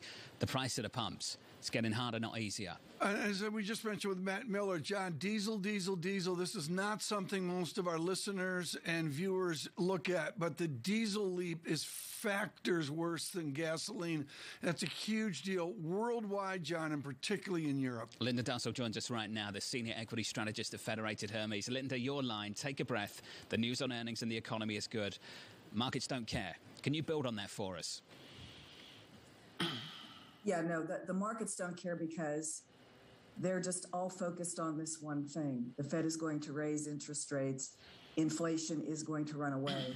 And But what we forget is that the economy is still in really, really good shape. We're booming. You know, I was there in the 1970s when we had stagflation. You have inflation and you have people losing their jobs. We just had a very strong jobs report. We know that there are twice as many job openings as there are people to fill those jobs. So, yes, we think we're going to have a persistent inflation problem versus what we've been accustomed to for 40 years. But now we're seeing some of the baby being thrown out with the bathwater. Linda, you've got a terrific scope and scale. We had an academic out on the West Coast this weekend framing bonds back to 1841 or 1842. You take the 10-year yield back to 1788. That was the year, folks, when the British landed in Sydney Harbor in Australia. And also there was something there about Mozart completing the Symphony No. 40. How did the 10-year yield now get back to August 1788? Well, that's really cool because, you know, the bond yield in and around 3% historically is not a high figure. And it's just something that is confusing to me is that we start with the Fed funds at 0, which was unusually low for a long period of time. And we in our business are having angst about 50 basis point hikes. And oh my gosh, what if they do a 75 basis point hike? If we at Federated Hermes think they're going to reach maybe 3.25, maybe the 10-year, 3.25 by this year end, that's not a terribly high figure, actually, historically, but it's just higher than what we've seen before. And so the economy can continue to do really quite well, I think, even as interest rates rise, but just from very extremely inordinately levels. So, Linda, when will stocks care about the economy doing so well? Well, I think that I think we really have to flush out, and I'm really kind of disturbed about what I've been reading, particularly after yesterday's close when we saw big declines, 10% declines in some of the historical darlings of this market, but also the commodities and now the energy patch. We're starting to see some forms of capitulation out there where I've been reading a lot of Wall Street people talking about, yes, that's good, but the VIX hasn't gotten high enough. You know, it's maybe 34 on the VIX. We need it to go up to 40 to be totally flushed out. With the sort of damage that's been done, we're so far into the 200-day moving average. That's sort of an idea. We need much more of a hit than what we have had. But if everybody's saying that, I have to wonder if we're going to get that. And if maybe what we should be doing is looking at our shopping list and buying some things, particularly the energy patch, which if you look back 15 years is still the least expensive on a relative PE basis of any of the sectors. And if we just get one inkling that they're opening up over in China, the second largest economy in the whole wide world, then energy prices could start going back up again. So maybe we're having some capitulation in parts of the markets as we speak. Linda, wonderful to catch up with you to get your perspective. Linda Dussel there of Federated Hermes. Linda mentioned energy. Energy on the S&P 500 yesterday was down 8.3%. One session, that industry group down 8.3%. You take the move in energy, look at the move in the front end of the yield curve, yield's lower. Look at the move in break-evens, they actually came down too. Lisa, that's what a growth scare looks like. That's what yesterday was in many ways. Which challenges a lot of the idea that this really is rates driven, right? That this is going to be something that the Fed is going to hike into, because especially at the front end, the idea that those came down in the day, that basically is suggesting that you're going to get some sort of capitulation from the Fed. I also think it's interesting to note, I know that you saw this as well, Kit Jukes of Societe Generale coming out, talking about credit spreads. They widened substantially yesterday. This is what people have been waiting for. We saw that yesterday finally. Are we getting those credit fears starting to build in the face of growth concerns? The words of Kit this morning, Tom, that particular canary is just warming up its vocal cords. Yeah, well, we're there. And I think, John, it's a real disservice for us to game out what's going to happen next, other than, as you mentioned at the top of the hour, there's a modest inflation report tomorrow, which may adjust perceptions. I'm not even going to pretend that I have tomorrow's prices, because I really do not. And nobody does. Futures up 0.8% on the S&P. The Nasdaq 100 up by 1.3. From New York, we'll catch up with David Stubbs at JP Morgan a little bit later in the next hour. Looking forward to that. For our audience worldwide on TV and radio, it's another beautiful one in New York. This is Bloomberg. Keeping Bringing you up to date with news from around the world with the first word. I'm Ritika Gupta. President Biden has signed into law a measure designed to make it easier for the U.S. to send weapons and supplies to Ukraine. The legislation cuts red tape but does not include additional funding. The president has asked Congress for $33 billion in aid to the Ukrainians. Sanctions and Russian oil will be high on the agenda today when Italy's Prime Minister Mario Draghi meets with President Biden at the White House. Draghi resolutely backs sanctions despite his country's reliance on Russian energy. He's also backed sending heavy weapons to Ukraine, even though large parts of his ruling coalition object. And in the Philippines, Ferdinando and Marcos Jr. has brought his family back to power 36 years after his dictator father fled the country. With almost all of the returns in the presidential race counted, Marcos won about 59% of the vote. His running mate is Sara Duterte, the daughter of outgoing President Rodrigo Duterte. And just in time before the summer driving season, U.S. retail gasoline and diesel prices have set a record average according to AAA. Average gasoline prices have hit $4.33 a gallon, while diesel is at $5.50. Americans are expected to drive more this summer than in 2021, despite those pricier gas. It's the most expensive American artwork ever to sell at auction on Monday night. A silkscreen of Marilyn Monroe by Andy Warhol sold at Christie's in New York for $195 million. The winning bidder was art dealer Larry Gagosian. Dealers often buy on behalf of clients who would like to remain anonymous. Global news 24 hours a day on air and on Bloomberg Quick Take, powered by more than 2,700 journalists and analysts in more than 120 countries. I'm Ritika Gupta. This is Bloomberg.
Access the financial world on demand.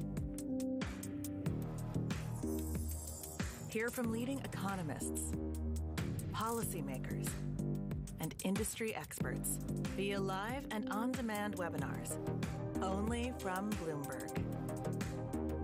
Start exploring to see what's moving the markets. Visit Bloomberg.com/webinars.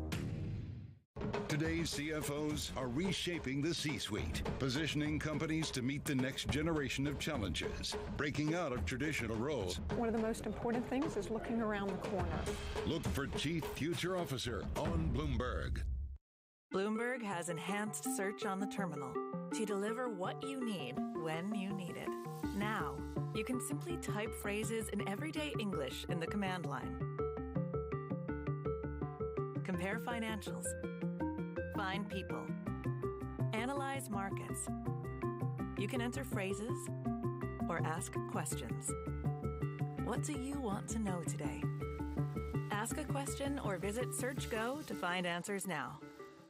Companies now, they're getting hundreds, maybe even thousands of applications. So software has come in to automate the process. You want to write your resume for robots, not for humans. The only job your resume has is to be comprehensible to the software that is reading it, because that software or robot is going to decide whether or not a human ever gets their eyes on it. These things are programmed by a certain segment of the population that might not be totally inclusive or not be fully aware. Concerns about how this technology could exacerbate discrimination.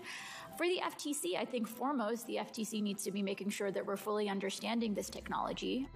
We don't trust companies to self-regulate when it comes to pollution. We don't trust them to self-regulate when it comes to workplace comp. Why on earth would we trust them to self-regulate AI?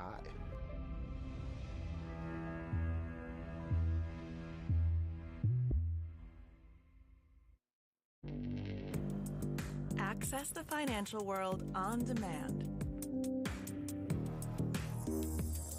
Hear from leading economists, policymakers, and industry experts via live and on-demand webinars, only from Bloomberg. Start exploring to see what's moving the markets. Visit Bloomberg.com/webinars. You will put a woman on Mars. You will bring forth global cooling. Because when you subscribe to Bloomberg, you won't just get news. You will get insight into limitless possibilities. Before you change the world, Bloomberg.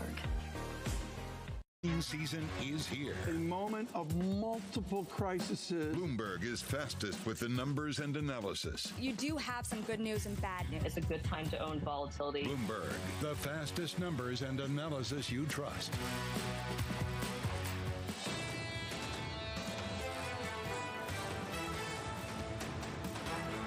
Basis points from over the last 20 years, is already a pretty aggressive move.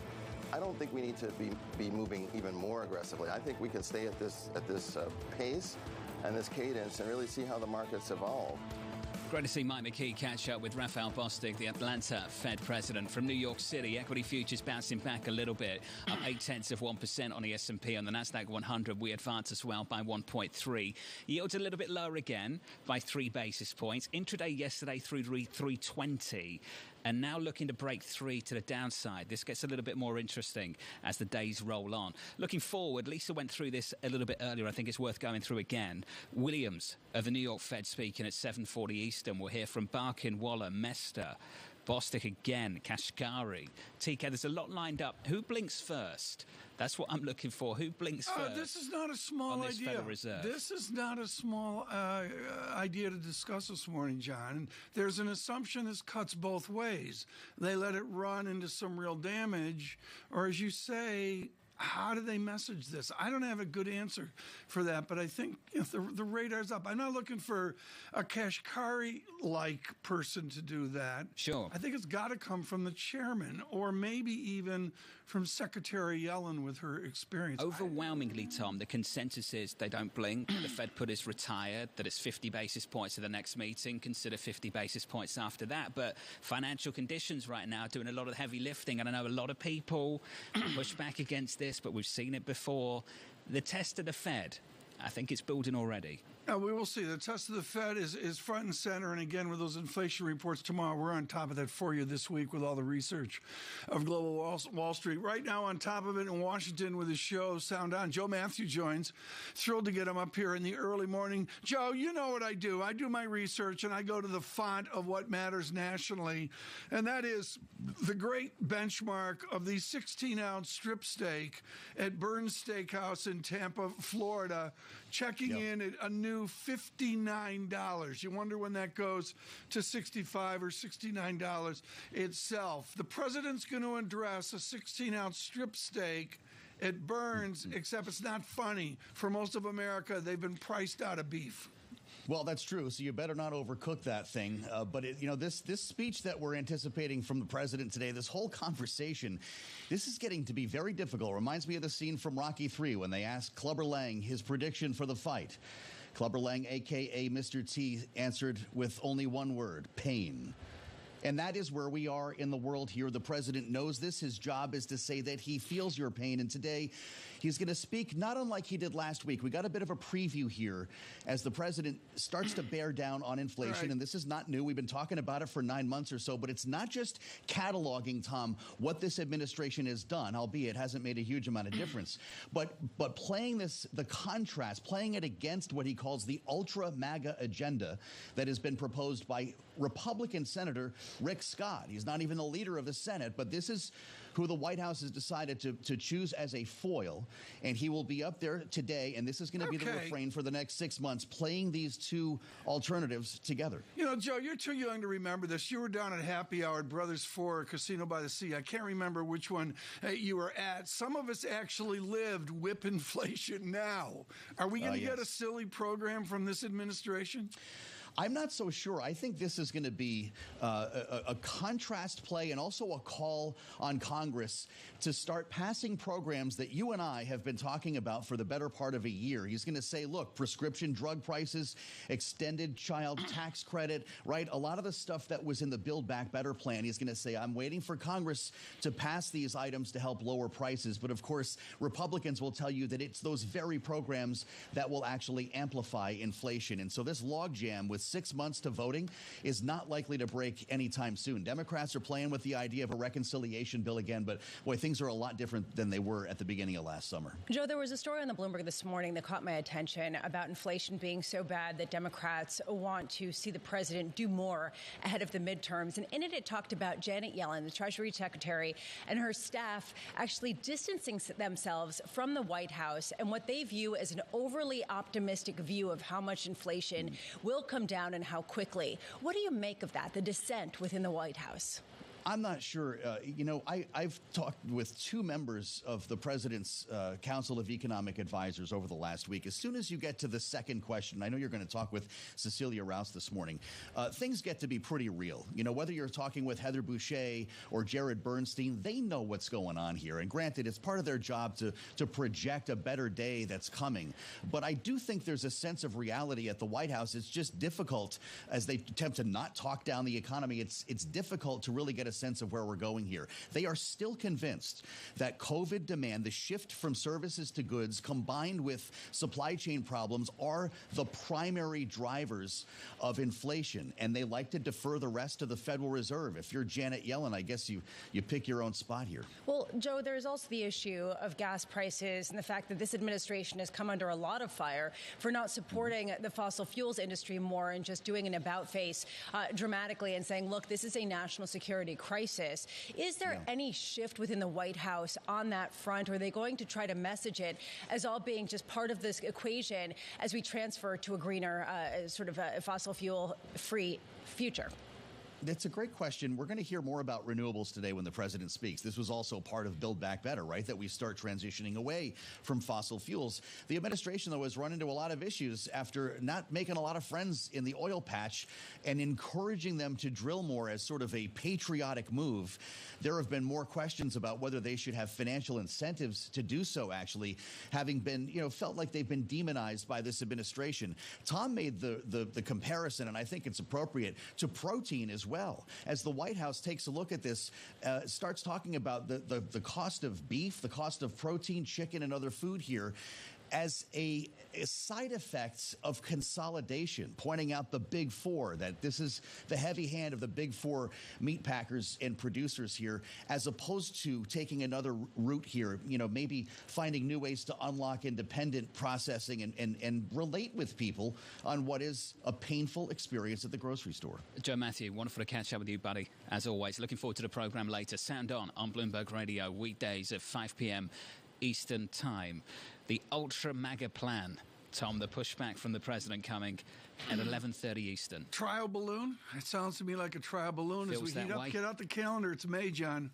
Where we were 6 months to the election, I think the trial balloons are going to come fast and furious. The Putin hike was a trial balloon, Tom.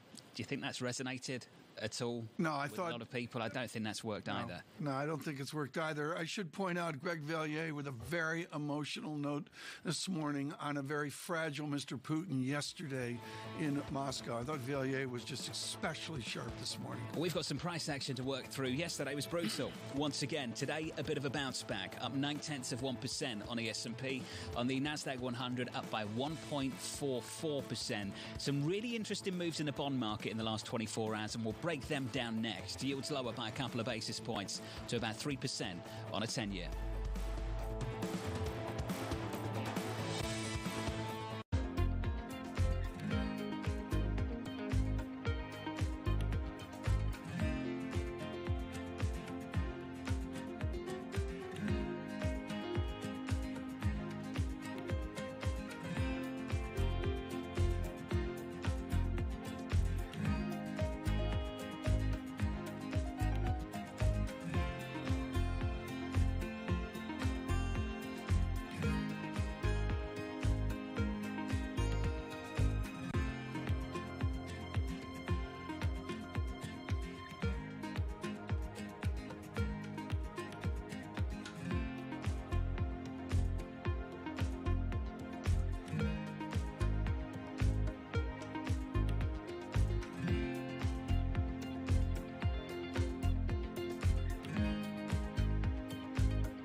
The Indian city of Jamnagar is a money-making machine for Asia's richest man, Mukesh Ambani.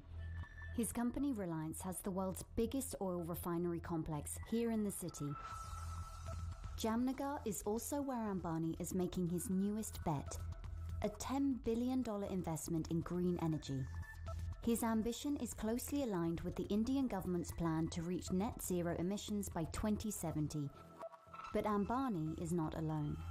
India's second richest man, Gautam Adani, has committed $20 billion of investment over the next decade. But India's massive dependencies on fossil fuels have some environmental advocates questioning the realism and sincerity of those green ambitions and those of its two biggest billionaires.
Live from New York City this morning. Good morning for our audience worldwide on TV and radio after 3 days of losses.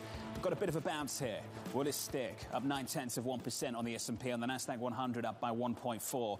If you just break down the moves of yesterday, I think it's really interesting to talk about things that aren't just related to tech. Let's talk about energy. The big mover of the year, the big winner of the year was the big loser of yesterday, down by more than 8 percentage points on that industry group on the S&P 500. Tech down about 4 percentage points. But there was a real growth scare feel to some of the equity market price action, and not just in stocks, in bonds as well. Want to look at the yield curve, 2s, 10s and 30s, but look at 2s just a little bit more. Last Wednesday, highs of the year, 285. Right now, 259.60. Yields down by more than 10 basis points at the front end yesterday. And Bramo, I think that tells you something about the distinction we've got to draw between the price action recently, yields higher, bonds down, equities down, and what we saw in the last 24 hours. For the first time, a real hint that maybe the market backed away from the Fed just a little bit, and inflation expectations came down too. That's perhaps why you're getting a little bit of a buy the dip today, and I'll tell you why. Because some people were saying that when you saw this kind of price action, when you saw bonds actually respond to this buy the dip mentality, and frankly, when you respond to this growth scare, that actually that might be the sign that we're starting to get some more of a washout. Will it carry on, Tom? Just the first couple of signs and worth keeping an eye on. I think it's notable. Your 10-year yield down another 2 basis points today at just about 3%. The data's there and the data dependency's there, John, and we're going to get a dose of that tomorrow. But I would suggest that yesterday framed out July 27. And July 27 is a new date to really, really focus on here. The next Fed meeting after the next Fed meeting, Tom. The next Fed meeting, what? They're not going to raise 50. They got to raise 50. They got a plan. But then what? And there was a massive then what to the feel of the tape yesterday. That's why I'm still looking at the Fed speak. I'm not sure everybody's fully capitulated on the idea that the Fed's not going to step in when things get bad. They think the Fed put's been retired, but we're about to find out what brings that Fed put out of retirement. Is it this? Perhaps not. Look out for the Fed speak today. Is it more? Well, we'll keep testing things and find out. We're going to look at the litmus paper, the system right now that gives us that measurement, the calibration across many nations of a global economy, at best running at, let's say, 3% GDP. I can't believe I'm saying that. Thanos Vankakaitis is global head of G10 FX strategy at Bank of America. He brings a prodigious economics to his analysis of the FX market, including nailing euro and nailing sterling. Thanos, congratulations on the Bank of America call. I'll cut to the chase. Now what? I think we see even further dollar strength. The forces that have supported the dollar remain very much so. The Fed is the most hawkish central bank out there, dealing with an overheating economy, and they're likely to hike much more than the other central banks.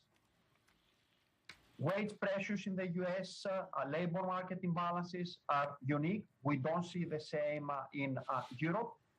And most of the other economies are dealing with negative supply shocks. In the Eurozone in particular, high energy prices, the uncertainty related to the war in Ukraine, the slowing of the Chinese economy that is affecting much more Europe than the US, or in the case of Japan, where the Bank of Japan is actually happy to see the yen weakening, or in the case of the Bank of England, where they are hiking but are apologizing. Well, so all these forces are still supportive for the dollar. Thanos, I look at the regime change maybe to come, and what's not mentioned here is the disparate feel of, say, a given Canada story and a Turkey story. I get it, they have nothing to do with each other, but what are the signals from EM and the currency pairs away from the majors? Now, in emerging markets, what is interesting is that we have seen the strong dollar rally since a year ago, even more so in recent weeks, but the positioning in MFX has not adjusted yet. The market is maybe slightly short EM, while in the past, whenever we had the dollar at these levels, positioning EM was much shorter. So I think from this point of view, and this applies overall for risk assets, we have not seen the capitulation that one would have expected. And maybe what we see in the last 2 or 3 weeks is a reality check that we are in a new regime in which inflation is likely to stabilize at high levels. It is likely to drop from currently very high levels, but we do believe that inflation in advanced economies will stabilize at levels well above 2%, and central banks will keep tight policies, and most likely they will need eventually to face the dilemma: do they keep tightening to bring inflation all the way down to 2%, risking actually much higher market volatility, or are they going to blink? Thanos, for the ECB on June 9th, they haven't even started. What you've been successful at is anticipating that actually a lot of what's going on would mean euro weakness. Others have suggested that this ECB is going to hike interest rates and they're looking for euro strength. What are they getting wrong? I think the job of the ECB now is incredibly difficult. We do believe that they will hike starting in July by 4 times this year, but broadly this is what markets are pricing. We don't see incentive that the ECB will do more than market pricing. Next year is a question mark. The market is pricing for, maybe it will be a little bit less. But I think the overall monetary policy stance of the ECB, even after what markets are pricing, is still not tight enough, especially compared to the Fed. And the reason is that the ECB cannot actually focus just on inflation because they are dealing with many supply shocks. And they're also concerned about the periphery. The fact that 10-year BTPs now are above 3%, a critical level. This was the level in 2018 after the Italian elections. This is something that should really make the ECB concerned. So the bottom line is that the ECB cannot be as hawkish as the increase in inflation would justify because they are dealing with all these vulnerabilities. This suggests that the euro is likely to be weak.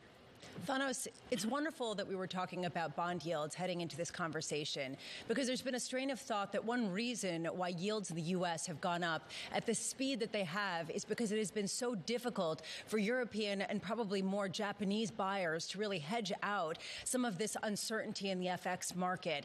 How much do you see it becoming more cost effective to hedge out some of this uncertainty and basically bring buyers back in a way that could be supportive in the U.S.? This indeed, we believe, is one of the forces. FX volatility is twice as high now as earlier in the year, and hedging costs have increased. It is likely that FX volatility will remain high because data volatility will remain high, and there is still tremendous uncertainty. We're talking about government yields, and the truth is that we have no idea how fiscal policy will look like in the US and in the Eurozone in the years ahead. So all these are factors that create a very uncertain and complicated outlook. And in such an environment, if you have uncertainty, market volatility, risk off, but the Fed is hawkish, this tends to be positive for the dollar. And we have seen this in dollar yen, for example, that usually risk-off tends to weaken, but this has not been the case in the recent market volatility. What's liquidity been like? We just heard from the Fed talking about the concerns about market liquidity drying up. We have seen such massive swings in FX markets that are not used to this over the past couple of decades.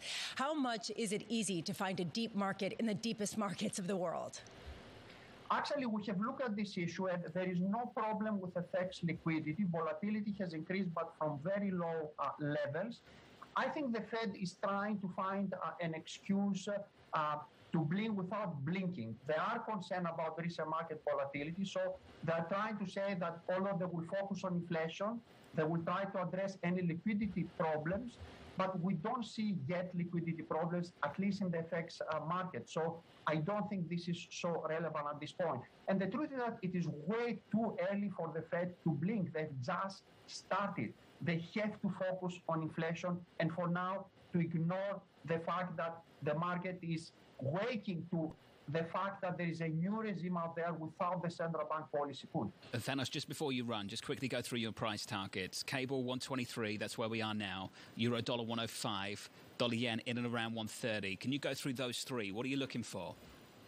Now, the problem we have is that we are exactly at an end-year forecast, so earlier than we're expecting. So I will say that the risk is that euro-dollar can even go to parity, cable to 120, dollar yen even 135. These are risk scenarios at this point, but if the current momentum continues, we may be at these levels in a couple of months. Thanos, you sound like a man that's about to change your price targets. Come back soon.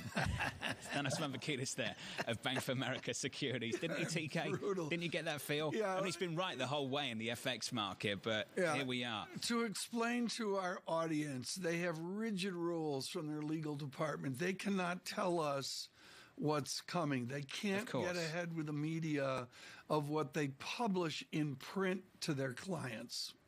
But we got a feel for really it, Tom. Serious. We just got a feel for it, TK. Feel for it. He's been dead on, though, Tom. When it comes to the single currency, it's just a fantastic call from Thanos and the team. The problem is Thanos has Brian on line two. Don't do it. Don't do it. Lisa, that dollar, that euro story more specifically, it's caught a lot of people out. It's caught a lot of people out, especially as we talk about parity and we talk about how much the ECB can actually do. Let's say the ECB is more dovish than people expect, which is what Thanos was saying. What's the response in the euro? Does the euro actually lose that much more traction versus the dollar?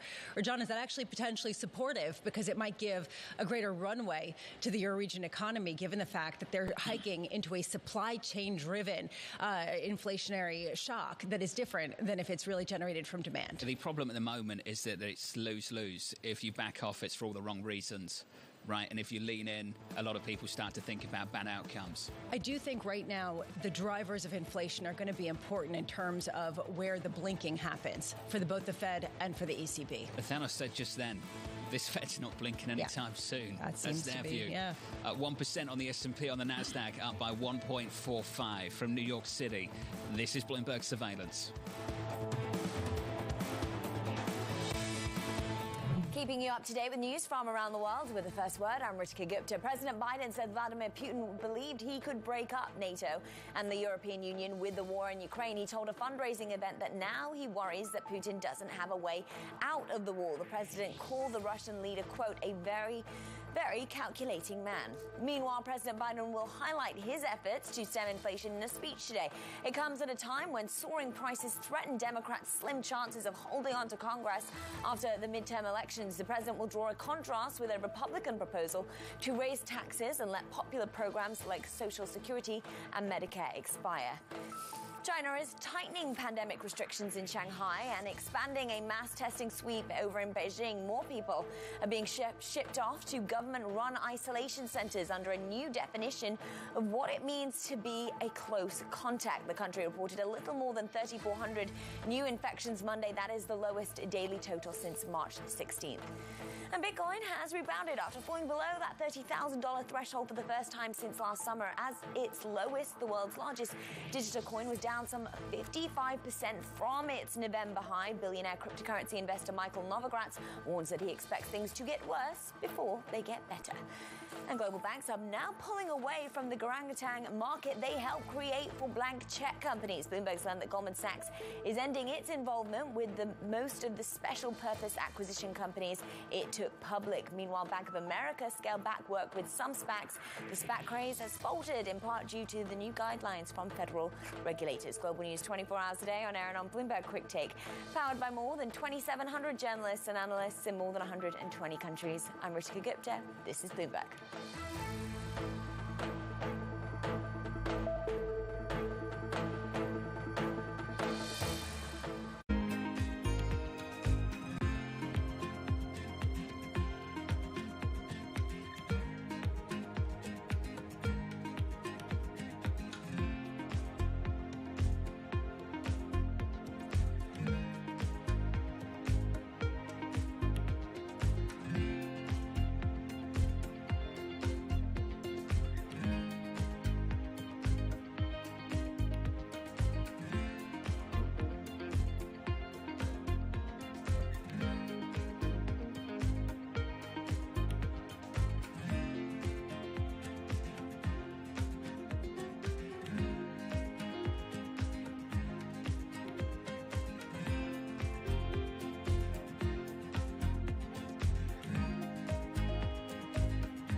Lots happening on Wall Street. It's the basic law of economics. It validated what the market was already pricing. Need to catch up? This is Bloomberg Wall Street Week. I'm David Weston. We've got the information and insights. David, you just hit the nail right on the head. From businesses most influential and instrumental. And that's the way you run good risk management. It's a challenging dynamic. We could continue to see that kind of strength. Bloomberg Wall Street Week premieres Friday with replays all weekend on Bloomberg Television and Radio. When you think of cutting-edge technology at sea, you might be thinking of stuff like this. But there's an incoming revolution on the high seas that isn't quite as sexy, but could be significantly more impactful. Container shipping is the key component of global trade. About 80 or 90% of all the world's goods are transported at sea at some point. But there's a significant unseen cost to the modern era of global commerce. About 3% of all the world's CO2 emissions come from shipping. 3% may not sound like a lot, but that's roughly comparable to the entire CO2 output of Germany. Since reducing trade isn't a likely option, what about a technological improvement to help reduce the emissions from these well-stocked maritime behemoths?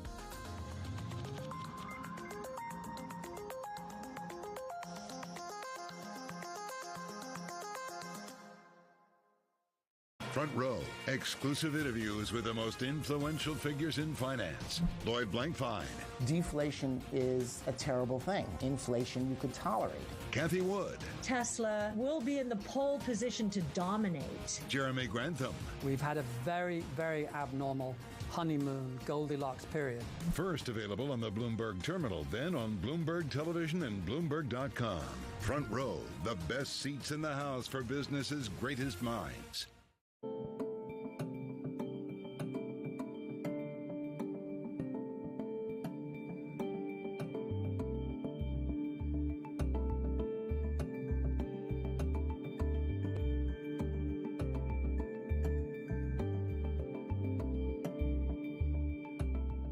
It's really a reminder, isn't it, just how sensitive the markets are to any commentary about trade. We did see some pressure on the yuan, we did see some pressure on the futures. That is now being reversed. You will put a woman on Mars. You will be the first chief crypto officer, because when you subscribe to Bloomberg, you won't just get news. You will get insight into limitless possibilities. Before you change the world, Bloomberg.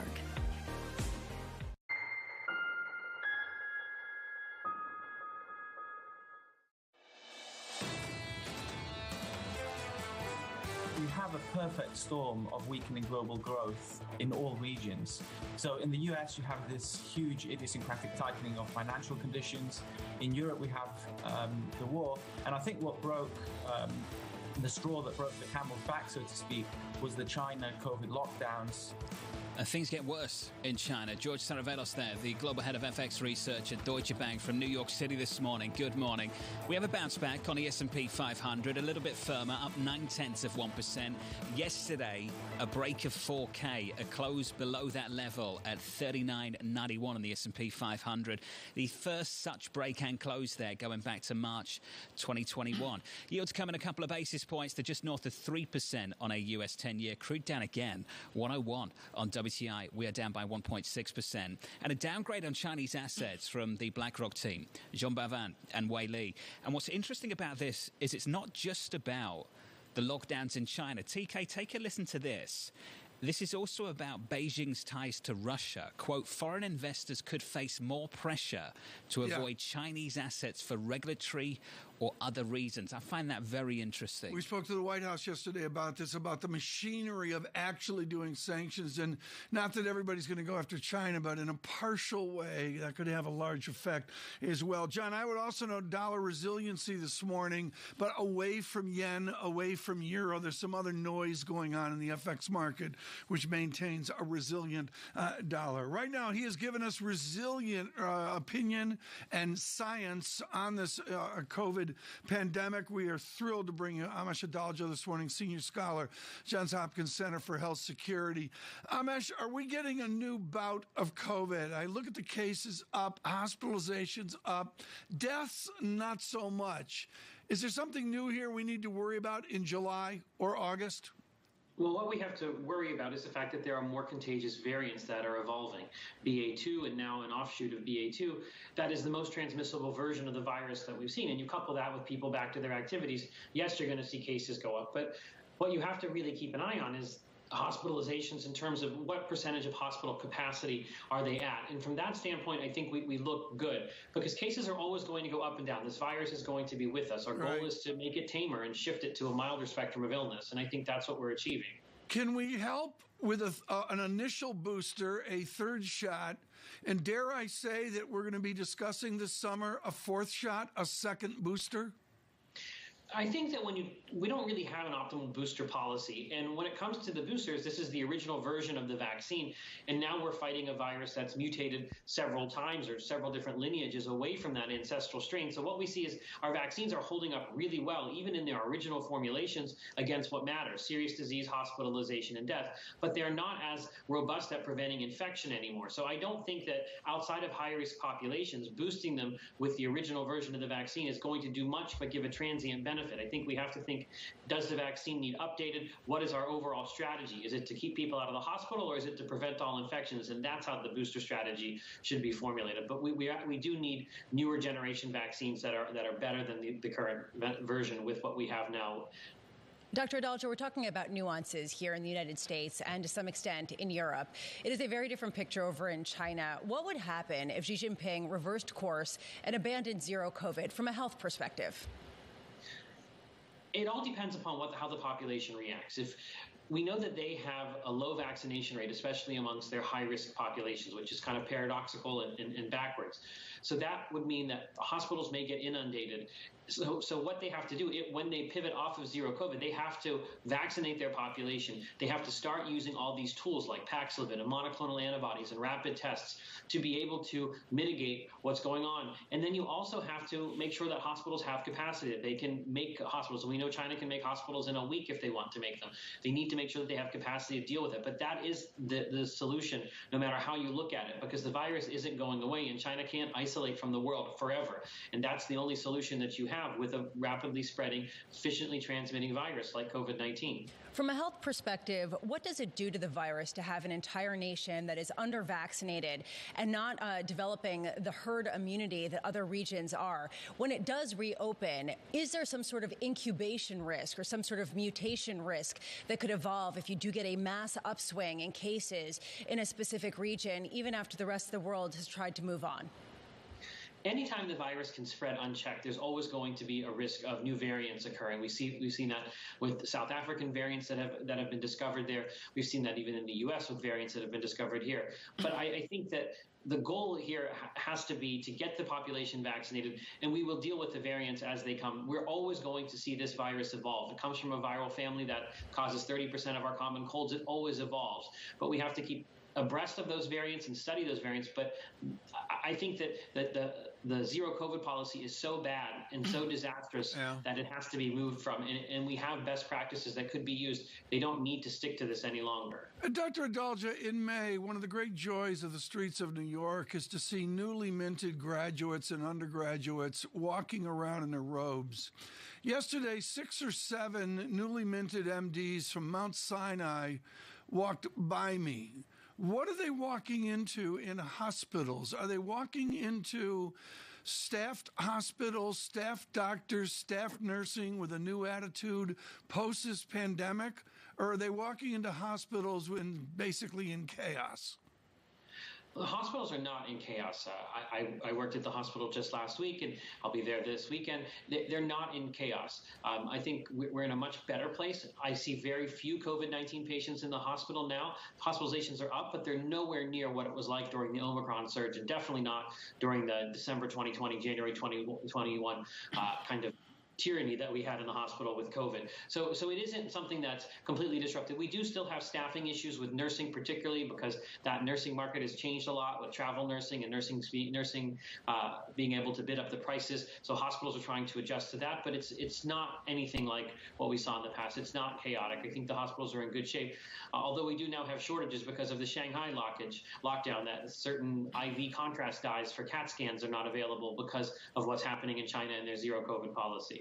Doctor, thank you, as always, for your hard work. Dr. Amish Adalja there of the Johns Hopkins Center for Health Security. Lisa, I think you're trying to get to the right issue with China. What do we face here? Perpetual lockdowns in that country? What breaks this?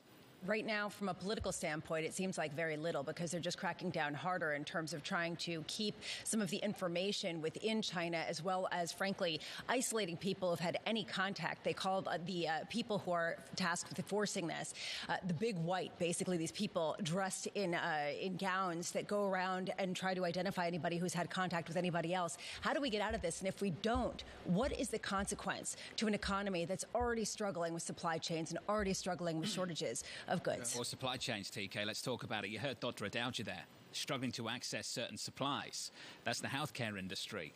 I'd say that extends worldwide, doesn't it? It extends worldwide with food heating up in a passion. John, on China, I would suggest the China pros I talked to put all of their focus on November in the Party Congress. And that, Tom, is later this year, in the fall. So maybe no change until then? No, I'm not saying that. I'm saying that there's a date, there's a calendar date for Mr. Xi to focus on. Futures up 0.8 on the S&P. Yields down just a single basis point, 3.02%. From New York up next, David Stubbs of JP Morgan. This is Bloomberg Surveillance.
Every art institution I know of wants you to serve on their board, and you're very involved in the art world. What is it about art that attracts you? Well, art is essential in a democracy, David. Art is so important. We know what art does to young people. We know that exposure to art brings about higher levels of empathy. It helps people understand how other cultures, other people live. And it just brings out the kind of humanity in all of us. There are times when I have observed leaders use language that is inhumane while talking about other human beings, while talking about the world. And I think to myself, this person has clearly never engaged in beautiful poetry. They've never listened to the words of a great playwright. They've never sat and reflected on a beautiful painting or picture. Because if they had been really educated, had they really been exposed to the arts, they wouldn't find it possible to use this kind of language.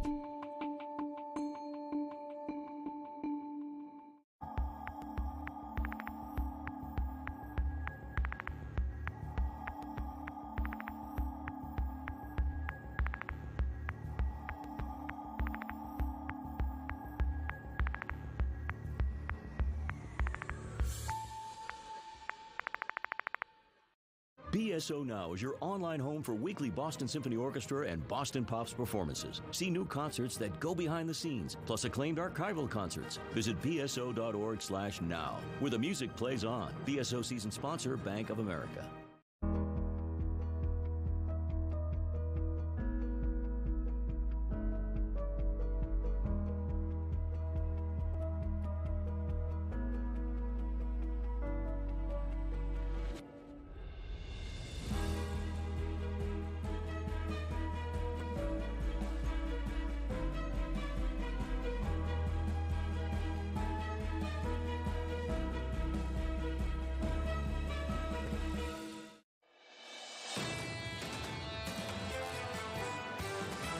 You have all of the three world's biggest economies suffering from these shocks at the same time. We also run the risk of a second repricing lower if we see demand destruction roll back. We could see prices peak back up as we move into the third quarter, really complicating the picture for the Fed. I just wonder in July whether the Fed will have the stomach, after 3 good inflation reports as well, to do another 50. The story here is pretty clear.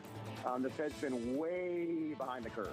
This is Bloomberg Surveillance with Tom Keene, Jonathan Ferro, and Lisa Abramowitz. This market needs a therapist from New York City. Good morning, for our audience worldwide, live on TV and radio.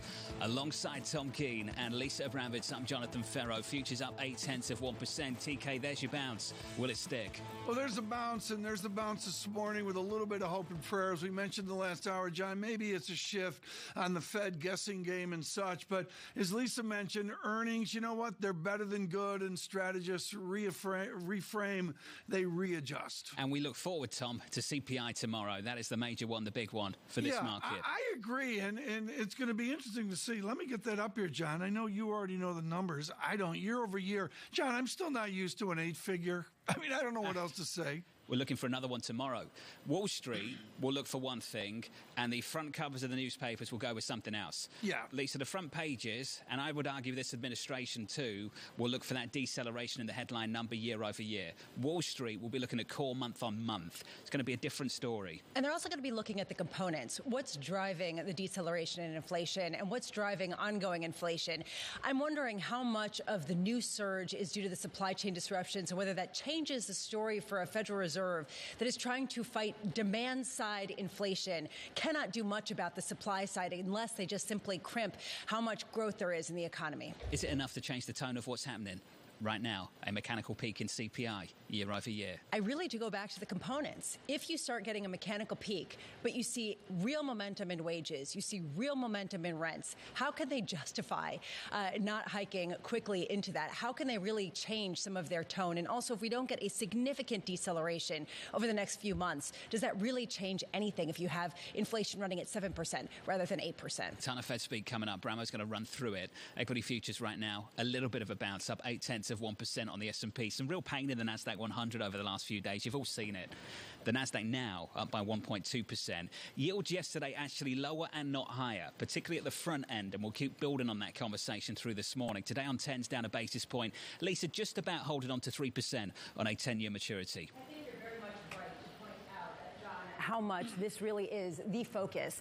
Bond yields going down in tandem with equities selling off, a lot of people think is a good sign. This is traditional risk off. Does this signal some sort of shift, some sort of floor in how low things can go? Today at 9:45 a.m., Treasury Secretary Janet Yellen is testifying to the Senate. She's going to be testifying in a session called the Financial Stability Oversight Council Annual Report to Congress. How much does she strike a slightly different tone than President Biden when it comes to inflation and how long it will last? He is counting on it to roll over before the midterms. Today, we also get that slew of Fed speak, as John was mentioning. Cleveland Fed President Loretta Mester is going to be speaking with our own Michael McKee at 11 a.m. Other Fed speakers include John Williams, Tom Barkin, Neil Kashkari, Raphael Bostic, as well as Fed Governor Chris Waller. Do they give an inclination to the question that John was talking about earlier, and Tom as well? Where does the put come in? At what point do they basically say, you know what, maybe we're not going to raise rates as much as the market expects? How much does it matter what the components of inflation are when supply side inflation, a shortage of goods, is very different than people just having so much money to spend and actually deploying it? And at 11:30 a.m., we do get words from President Biden on inflation. How does he deal with gas prices that are rising to new highs, John, even though the price of gas has been coming down and the price of oil, I should say, has been coming down? How do we deal with refineries? How do we deal with investing in fossil fuels at a time when they really are trying to push a more green agenda? I wonder if he'll talk about this market too. Lisa, thank you. Here's a stock that looks really ugly. Into today, Peloton was already down by about 60%. In the pre-market, it's down almost another 17 percentage points. And they are just saying all the wrong things right now. Revenue comes in softer than expected. The outlook softer than expected. They're also seeing a small increase in cancellations due to a sub-price hike. TK, not what you want to see, and it's still falling. Yeah, well, that's because my workout with Peloton is surrounded by immersive technology. Is that their line? That's what they have immersive technology. The stories used to work, Tom. The stories used to work. We joke about it. They don't work anymore. Show me the money. That's exactly right. And the money is, since the day I bought my Peloton, and we enjoyed a 93% drawdown as well. What I do know, John, is David Stubbs is so cut and chiseled. He's on the Peloton about 6 hours a day. He joins us now. David Stubbs, the Global Head of Cross-Asset Thematic Strategy at JP Morgan Private Bank. David, we won't talk to you about your workout regime. We'll talk to you about this market. David, it's been brutal. I want your thoughts on what's happened and how you're allocating capital right now. Well, John, it has been brutal for both equity and debt. I think that what we've seen is the creation of quite significant value in the fixed income space. We're now starting to move some of our cash, some of our very short duration fixed income out the curve. Yes, your bond yields could go higher from here, but we think now we have a kind of asymmetric return profile in a lot of the government bonds around the world. Yes, you could lose a few percent if we see another 50, 100 basis points up from here. But if we do see a growth scare or indeed a recession next year and into 24, you'll get a double-digit return on those government bonds. So we are calling now for adding to a little bit of duration there in portfolios. On the equity side, I think what we are seeing now is a bit of a morph here from the fears of what the central banks are going to do to the fear of the growth slowdown. And we've actually seen earnings, as you said earlier, be pretty stellar. They've been actually upgraded. 2022 earnings have been upgraded around 2% in the last few months. Obviously, the big question for next year is, can they hold in? The more we see the growth slow down, the more those earnings estimates have to fall. Hey, David, wonderful to have you in our studios. I want to go to a JP Morgan timeline of, say, 3 years of short term versus a Robinhood timeline, which is where the market was 8 months ago. You did one of our interviews of the year last year on technology and what we don't see out there. One of the things we don't see, you say, is the seeds of disinflation. Sure. Discuss that. Yeah, absolutely, Tom. I think that we are on the cusp of a multi-year upgrade cycle across corporate America and indeed the corporate sector across the developed world, where a whole range of new technologies are going to come in, start to augment and replace labor when you have tight labor markets. And I think that is going to lead to another round of disinflation as we move through this cycle, and a new round of productivity as well. And that's very exciting. But here's the problem. That takes a while, and it takes a while to invest, takes a while to integrate these systems, and we've had such a persistent cost push, inflation issue for the corporations. Mm-hmm. In the short term, last few quarters they've done with it well. Earnings have been stellar. In a few years from now, I'm sure that these new improvements will be bedding in. Between now and then, unfortunately, I think we've got a few quarters of margin compression. That's what the equity market is worrying about. But I think it also opens up the possibility that we are seeing an entry point for certain categories of technology, certain providers of these new technologies, which is going to set us up for excellent returns in the next few years. And critical, as alluded to in Mr. Diamond's annual letter, this is not a pandemic one-off. This is not about the pandemic and technology getting ahead of itself because it had to. You're looking at this as a much more persistent and structural industrial shift. Yeah, I think those are two very different things, as you say. Yes, there was a huge amount of investment brought forward to deal with the pandemic. If you look at tech, physical tech spending in terms of investments in the GDP reports across the world, they're very, very strong. They could actually be quite soft in the next couple of quarters, maybe, because of that bounce was brought forward. But what we're talking about here is actually moving into a new regime of tighter labor markets, of shorter supply chains, of a desire to make things closer to home, and the need to do so at a cost-effective price will force people to adopt elements of automation, not just in manufacturing, but also in the service sectors as well. David, aside from specific pockets of tech, on a broader level, are you prepared to say that we have seen the bulk of selling and that actually it's a good time to add risk more broadly, not just duration?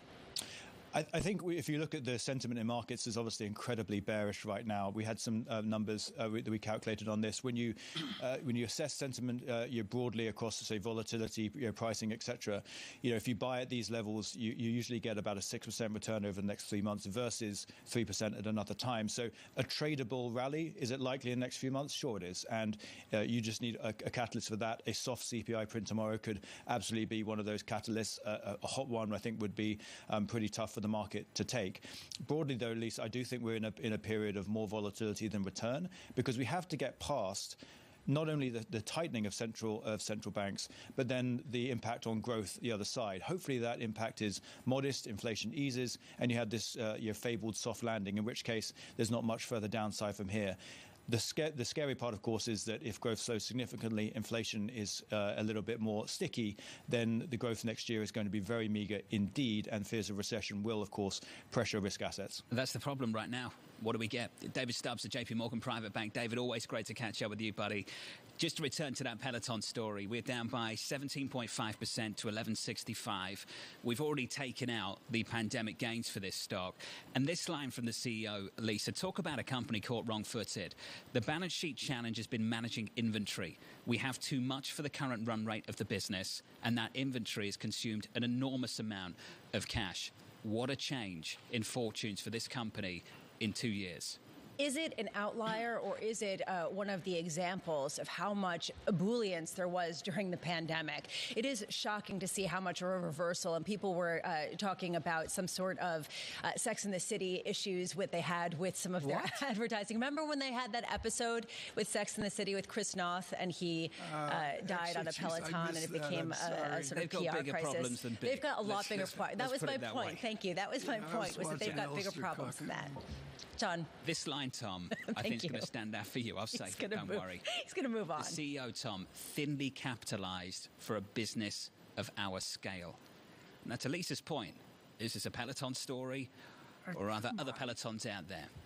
In their defense, in the old days, they would have been a private company. Maybe they never would have gone public in the derby that we have today. John, $3-4 billion of total revenue. The EBITDA margin is non-existent to negative. Is this a really publicly traded company with a persistent cash flow? Maybe not. What I know, John, is I do get, when I'm on my Peloton, I get exhilarating motivation. Do you? That carries over to the mornings. Would you allocate any of your cash to this particular stock this morning, Tom? Yeah, I get triple leverage or cash up. Fill my tang here, please. Yeah, okay. I need exhilarating Peloton down 17.5% in the pre-market. Equity futures up. You've got a bounce up 0.7% from New York City. This is Bloomberg.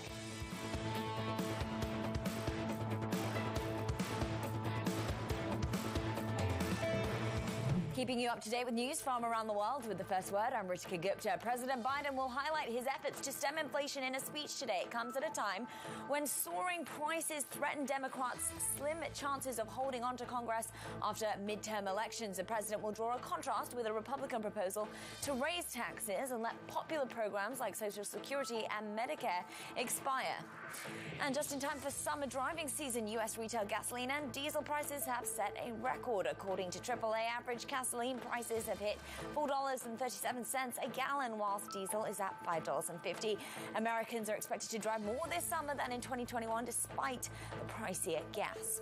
President Biden has signed into law a measure designed to make it easier for the U.S. to send weapons and supplies to Ukraine. The legislation cuts red tape but does not include additional funding. The president has asked Congress for $33 billion in aid to the Ukrainians.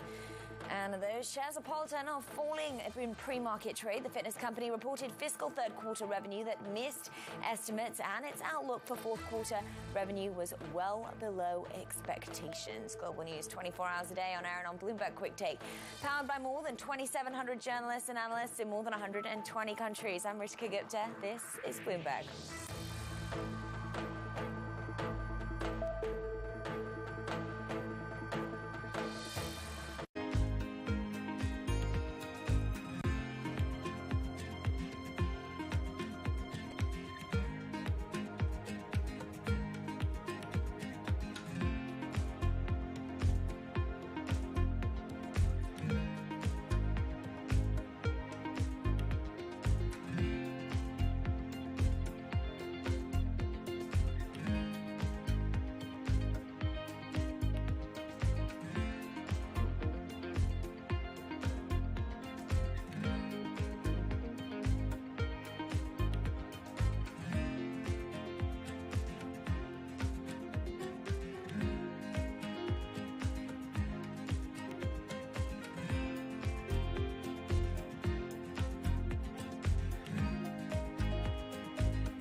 Hi, I'm Francine Lacroix. Join me on Leaders with Lacroix as we explore what drives the most influential people on the planet. Leaders with Lacroix on Bloomberg Television, TV Go, and Bloomberg.com.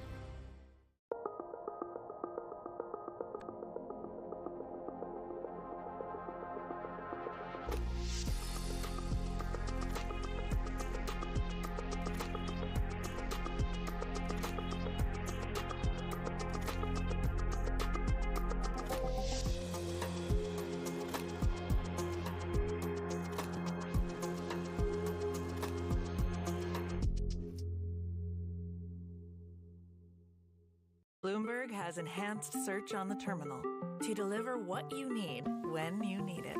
Now, you can simply type phrases in everyday English in the command line. Compare financials. Find people. Analyze markets. You can enter phrases or ask questions. What do you want to know today? Ask a question or visit SearchGo to find answers now. When you think space, you probably think one space agency that travels under the radar is ESA, which is surprising considering what the European Space Agency has achieved and how vital it is to the global space industry. We've collaborated with pretty much everybody who is involved in space exploration. ESA wants to be a leading force in furthering humanity's mission into space. Commander Ground, do you copy? Copy. If we want to have successful human missions to Mars, we are going to have to learn to live and work off-world in a different way. The place where we are going to learn to do that is on the moon. Can ESA help humanity take its next giant leap? Access the financial world on demand. Hear from leading economists, policymakers, and industry experts via live and on-demand webinars, only from Bloomberg. Start exploring to see what's moving the markets. Visit Bloomberg.com/webinars. You will shed light on dark matter. You will make aging optional. Because when you subscribe to Bloomberg, you won't just get news. You will get insight into limitless possibilities. Before you change the world, Bloomberg. Season is here. A moment of multiple crises. Bloomberg is fastest with the numbers and analysis. You do have some good news and bad news. It's a good time to own volatility. Bloomberg, the fastest numbers and analysis you trust.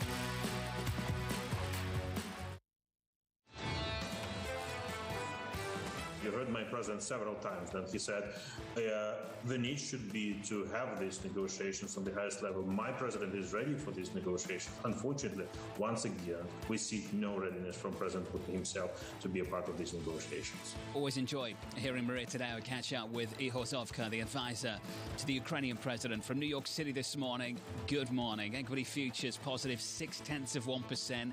We fade a little bit here, just a little bit, still positive on the NASDAQ at 1 full percentage point. Here's a stock that's been absolutely crushed year to date and on the session as well in the pre-market. Peloton down 16.8% and just saying all the wrong things right now. A miss on earnings, a miss on revenue to be specific, a miss on the guide as well. And going forward, this is what they've got to say. The inventory's eating up cash.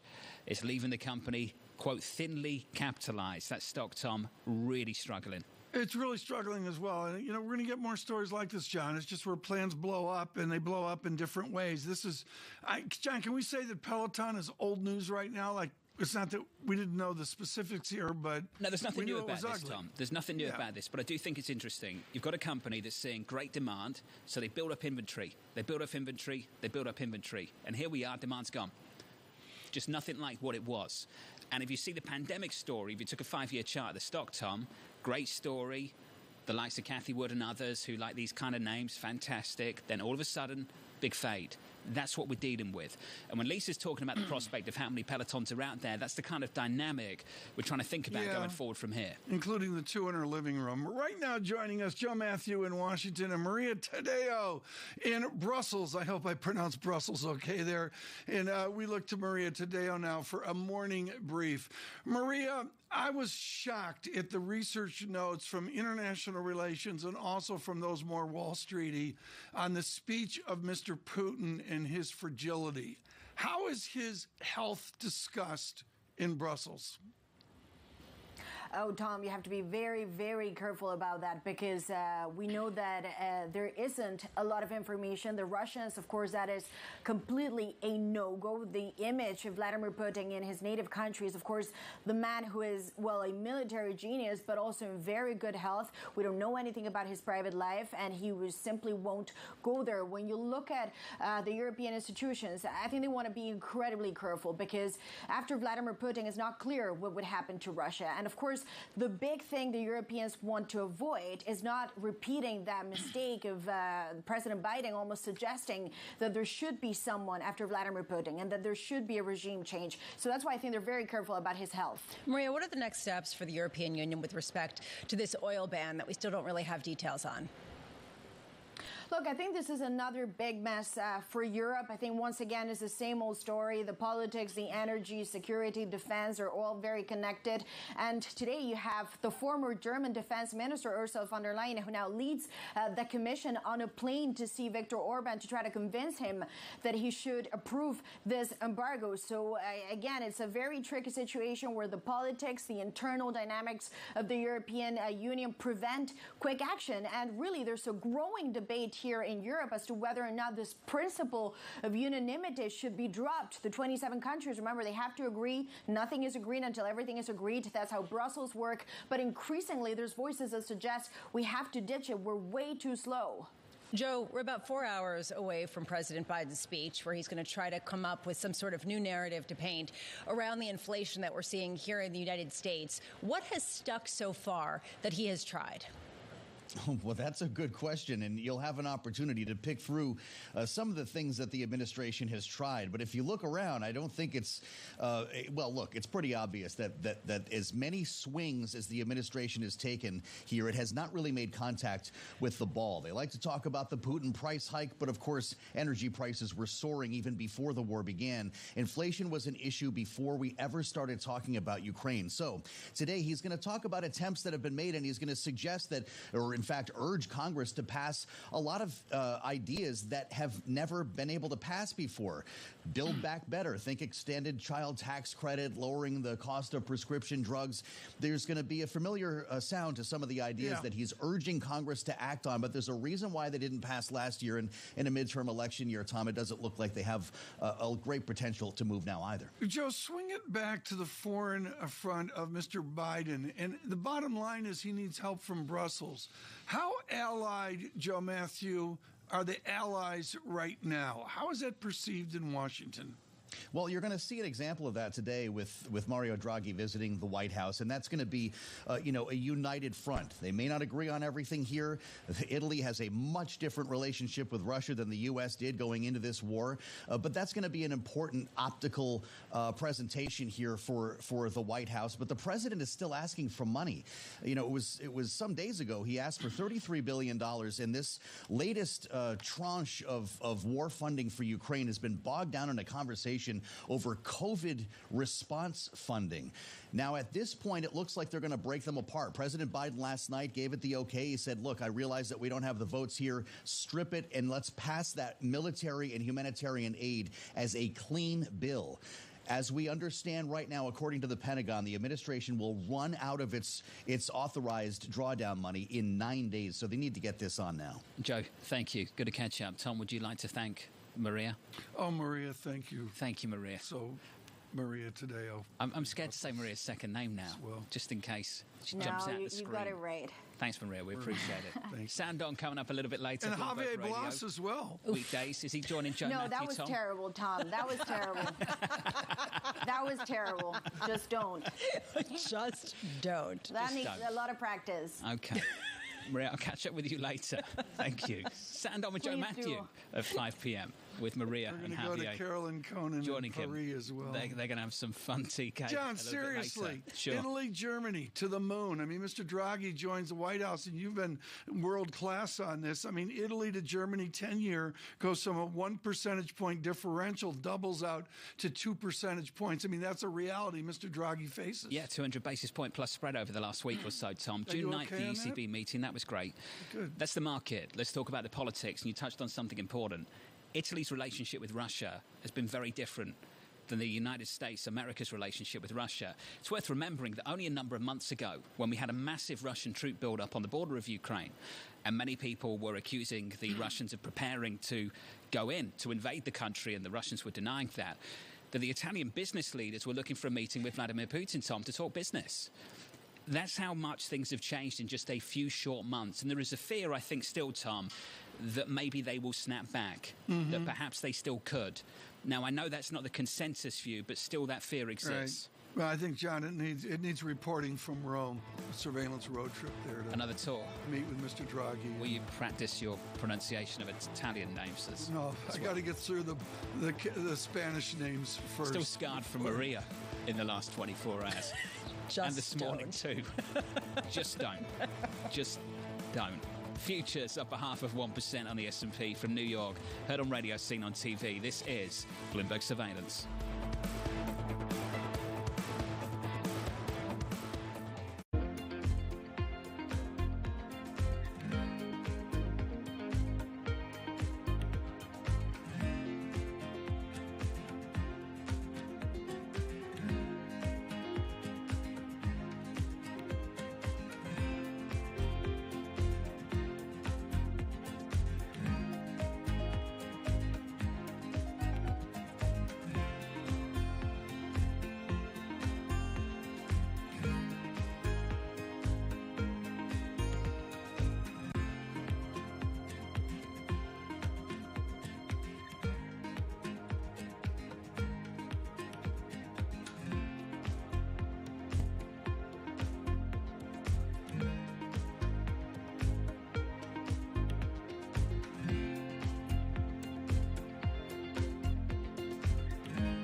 everyone you meet in Port Harcourt has stories about what they call black soot, caused by the manufacturing and consumption of these fuel products in the illegal refineries. Oil theft, known as bunkering, and the refining of its spoils is worsening the damage from decades of fossil fuel exploitation, creating one of the world's most severe ecological disasters.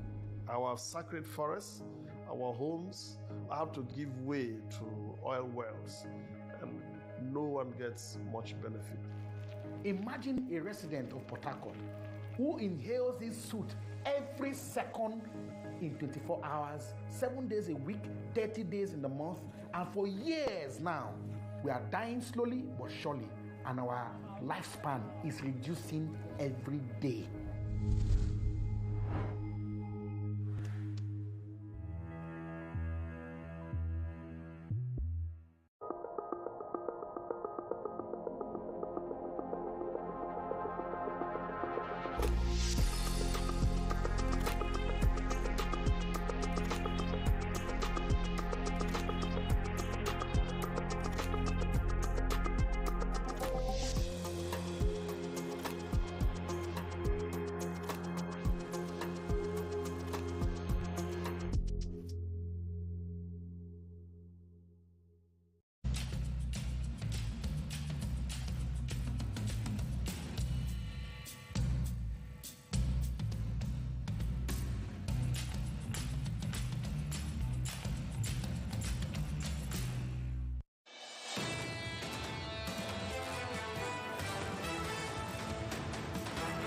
Coming off the back of a three-day losing streak on the S&P, we have got a little bit of a bounce. Equity futures up 0.6% on the S&P 500. On the Nasdaq, up by 1 full percentage point. The Nasdaq year-to-date battered, bruised. We've talked a lot about big tech, small tech, all of the above. Let's talk about energy. Yesterday, down more than 8 full percentage points. That industry group on the S&P 500 lower, much lower. Commodities down too.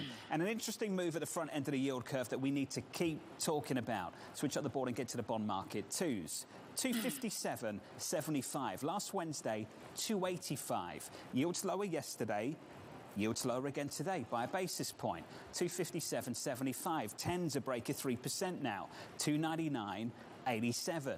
This starts to get interesting. It's not just about equities down and bonds down, yields up. We're going the other way on yields. And I would say look to break-evens too. Break-evens starting to go the other way as well. Now, Lisa, you know the calculation behind this. You take the yield of the inflation-linked curve, you subtract that from the closest nominal maturity, you take those yields, put it all together, that yield, the implied inflation rate, and that's coming back in. So that's inflation expectations, a market-based rate for it. And Lisa, we're going the other way. Growth down, inflation down, a growth scare in yesterday's price action. And perhaps the Fed won't be able to go as much as people previously expected, and that's what we're seeing kind of baked into a market that's increasingly concerned. How much is this because, frankly, the inflation that we're seeing is coming from supply chain disruptions, which is not long-term inflationary. That is more stagflationary, that is more concerning for growth, and that really underpins some of the moves that we've seen. Tom, this is not a judgment about the future, just an observation about what's happened over the last 24 hours. But it's notable, TK, that this is going the other way. You know, the bonds are in a jumble. We're going to get to Kathy Jones here in a moment, John. And I also note the foreign exchange market in a jumble. We've got two reports just in the last 10 minutes. Abraham Rabari at Citigroup reframes strong dollar. And he also says yen quiescent until a 135-week yen level. And Ben Emmons right behind him saying, no, not a 135, ever weaker, 145. That's a scope and scale, John. And where is that scope and scale in the bond market? We don't have an equivalent view in the bond market like strategists are guessing in foreign exchange. Looking forward to catching up with Kathy, Tom, in just a moment. That's the cross-asset price action. Let's get you some single names, some stock movers in the pre-market.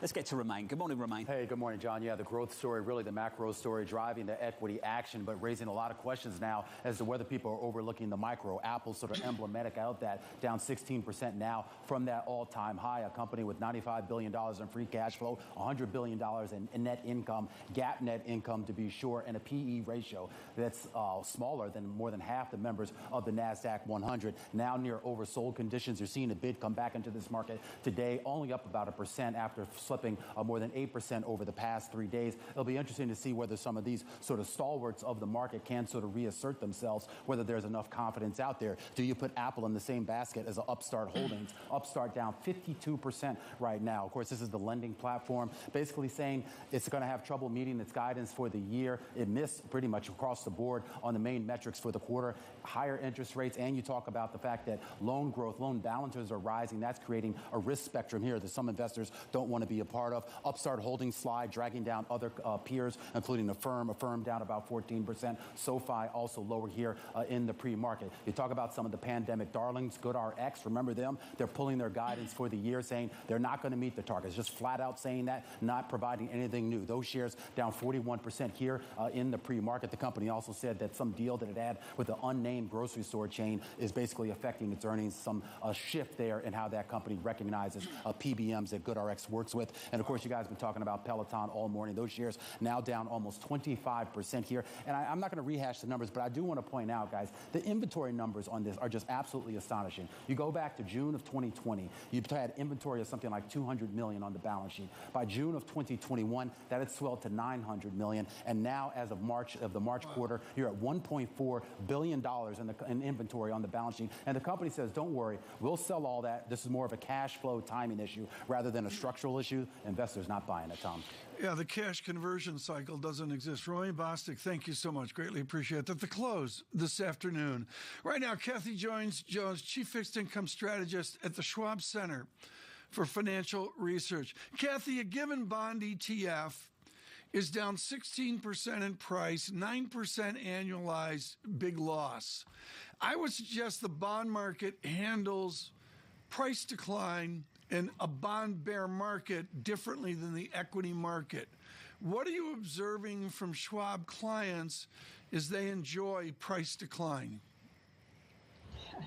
Well, I'm not sure they're enjoying price decline in bond funds, but what we are seeing is investors trying to take on a little more income by going into longer duration bonds. And this has been our call recently to start gradually, not all at once, but gradually adding some duration as yields go up, because you have the opportunity now to get some relatively attractive coupons at prices that are often below par. So that means not only the opportunity to earn more income in a portfolio, but also potential capital gains. Where is the biggest opportunity right now, Kathy, when you talk about those coupons? Is it in credit, and the riskier the better, or is it in full faith and credit U.S. Treasuries? Well, I would slice it a little bit more carefully than that. There are two areas that we really like. One is municipal bonds. You can get on a tax equivalent basis for a very high income earner north of 5% in municipal bonds, high quality municipal bonds. We're okay with investment grade, but we want to stay a little more careful because we do think we're going into, or we are in part of the credit cycle where we'll see some further spread widening. We're not crazy about the high yield simply because this is the part of the cycle where high yield usually does most poorly. People forget that it's not the beginning of the rate hike cycle. It's usually the end of the rate hike cycle when the economy's starting to weaken that you start to see those high yield spreads really move out. Kathy, I want to focus on that for a minute because we saw a pretty big move in spreads yesterday in the high yield sector, which is something new. We really hadn't been seeing credit respond in the same kind of way that stocks had been responding. And yet suddenly we do see some sort of indication here. Is this just the beginning of a widening of a protracted sell-off in credit? Or is this basically some sort of mini capitulation that will be viable for a lot of investors? I think it's the former and not the latter. So I think that we have seen, say, triple C's really underperform for quite a while relative to, say, the higher end of the high yield market. But as we get into higher rates, you're starting to see the impact on cash flow for those weaker companies with weaker balance sheets, maybe not as great at cash flow. It's one reason we don't like loans as well now, simply because we're starting to see the effect of the interest rate increases, and that's probably going to erode the ability to meet those obligations at the weaker credit. So definitely definitely would not be chasing high yield at this stage of the game. Kathy, there's a religion in the equity market that if you go down correction, bear market, or worse, at some point you grow your way back to where you were, the market high. And there's long spans where this has been a challenge. How do you do that in the bond market? If I'm X% down from the summer of 2020, how do I grow myself back with yield if I don't have attendant growth underneath it like I have in stocks? Well, it depends. If you're holding individual bonds and you hold them to par, you're still going to get your principal and your interest payments barring a default all the way along. So you've earned whatever that current yield was when you bought the bond. If you're in a bond fund, it usually takes longer, but usually what will happen in a bond fund is the manager is reinvesting for higher income and on a total return basis over time, assuming that rates don't go sky high from here, which we don't think is likely, you earn your way back with the income component. Kathy, thank you for being with us this morning. Kathy Jones there of the Schwab Center for Financial Research. Citi just published, Andrew Hollenhorst and the team. Just want to read through this. Have we reached peak inflation? Peak hawkishness. Citi go on to say this. The equity market sell-off, the peak in headline inflation, and Fed officials pushing back against 75 basis point hikes raise questions about whether we have reached peak hawkishness. They go on to say, to the contrary, we see inflation reaching more of a plateau than a peak and see the potential for the Fed to take another hawkish step. They conclude, Tom, by saying, guiding to a higher terminal rate at an upcoming meeting. That's the Citi view out there this morning, Tom. That's the x-axis on inflation. And I go back to, I think it was Ellen Zentner at Morgan Stanley, trying to define transitory as 1 quarter, 2 quarters. John, we are out is a consensus opinion 3 and 4 quarters, and Hollenhurst shoves that x-axis out. I mean, what do you do if you come down to 4%? Is that acceptable? The 4% no. went, Tom. 4% went, to your point. Exactly. We pushed this out just a little bit further, Lisa, and for that reason, does the Fed have to go further too? And if the Fed does go further, to Kathy's point, what does that do to corporate debt? What does that do to the trillions of dollars of debt that's been borrowed, both from a governmental as well as corporate level from when the pandemic started? I just am grappling. Remember, we were talking about how the Fed couldn't raise rates that far because of all of the debt that's been incurred in each successive cycle. Yeah. Well, what's going to happen now? I mean, honestly, now that we're talking about inflation at such a high level, this is what people are wrestling with. It's unprecedented. Right. You know, John, I was not rude there with Kathy Jones like I was with Maria Tadeo, but bond people rationalize bear markets differently. On a given broad bond ETF, I need to make 5.9% coupon per year, John, to get back to the highs of the summer of 2020. Where am I going to find a 6% total return in bonds right now? Especially with this inflation outlook from the Fed. Tom, here's a goal for you. New York Fed President Williams saying right now they see inflation easing closer to 2%, the Fed's goal, in 2024. There it is. That's the Jan Hatzius view, folks. Got to wait a whole lot longer to see that too. Alongside Tom Keene and Lisa Abramowitz, I'm Jonathan Ferro. Futures with a bounce, just about, of 0.7% on the S&P on TV and radio. This is Bloomberg Surveillance.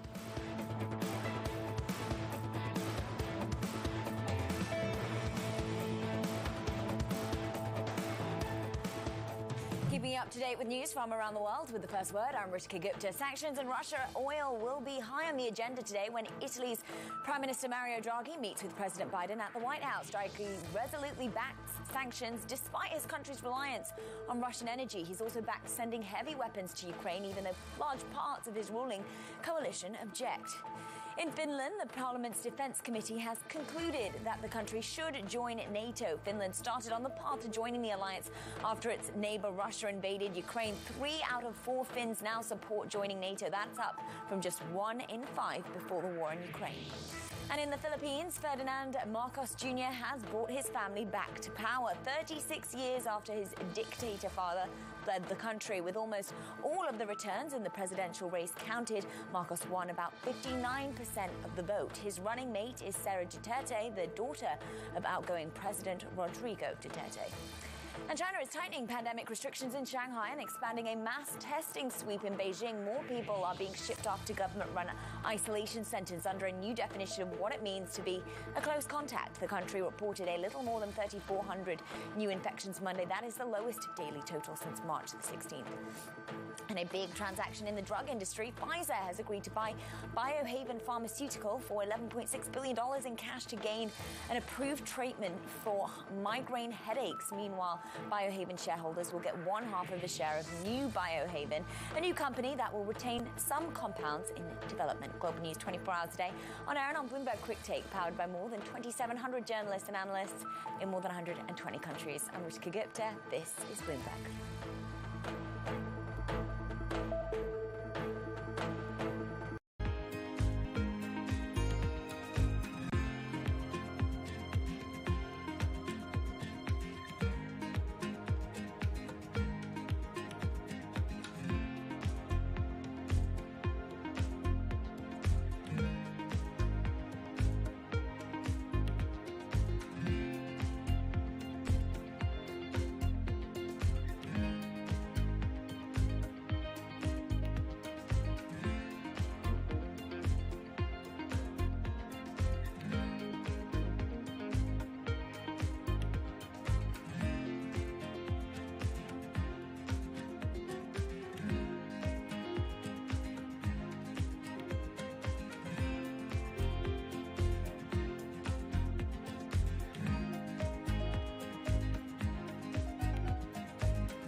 Lots happening on Wall Street. It's the basic law of economics. It validated what the market was already pricing. Need to catch up? This is Bloomberg Wall Street Week. I'm David Weston. We've got the information and insight. David, you just hit the nail right on the head. From businesses most influential and instrumental. And that's the way you run good risk management. It's a challenging dynamic. We could continue to see that kind of strength. Bloomberg Wall Street Week premieres Friday with replays all weekend on Bloomberg Television and Radio.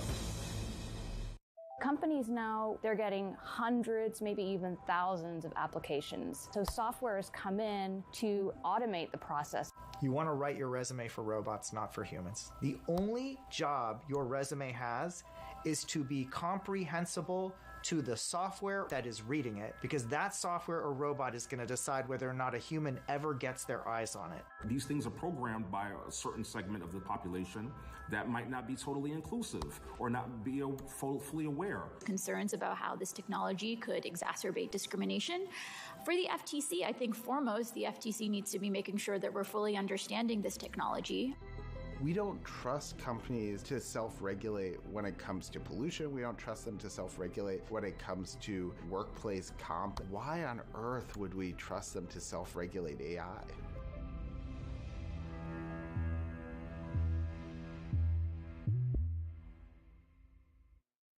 Front Row, exclusive interviews with the most influential figures in finance. Lloyd Blankfein.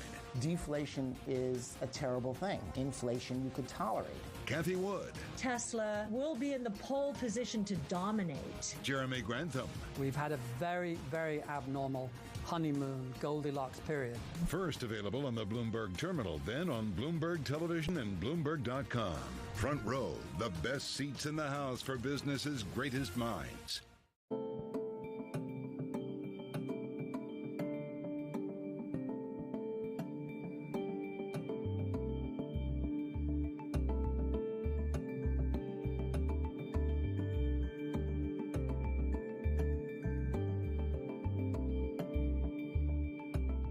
However you get your news. This is Bloomberg Daybreak with Lee. On Bloomberg Radio. Welcome to Daybreak Australia. This is Bloomberg Technology. This is Bloomberg Green. On TV, radio, and the web, this is Bloomberg. Why do the biggest names in business choose Bloomberg? That is a great question. It's a great question. It's a great question. Great question. Great question. Great question. Great question. That's going to be the best question I get all night. I'm glad you asked that. Bloomberg Television.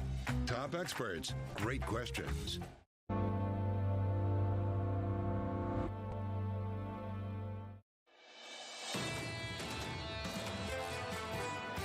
The reality is that when you think about what Russia is doing in Ukraine, it is a key contributor to some of the price increases that we're seeing both in energy and in food. Today, Russian ships are blocking the ability of food to get out of Ukraine. Because of Russia's actions, you've seen energy prices rise because of the geopolitical uncertainty. So what we're trying to do with our sanctions is to end that invasion as quickly as possible. Wally Adeyemo there, the US Deputy Treasury Secretary, the President speaking later on this morning, 11:30 Eastern Time. Looking forward to that. Futures with a bounce, up 0.7 on the S&P, on the Nasdaq 100 up by 1.2%. Yields lower again by 4 basis points to 299.67. It's a break of 3%, Tom, on a 10-year. It is, no question about it. Here is a quote of the day, John, as we go to Javier Blas on oil with an acclaimed essay yesterday that went viral worldwide to global Wall Street. His comment: the traditional relationship between crude and refined products is broken.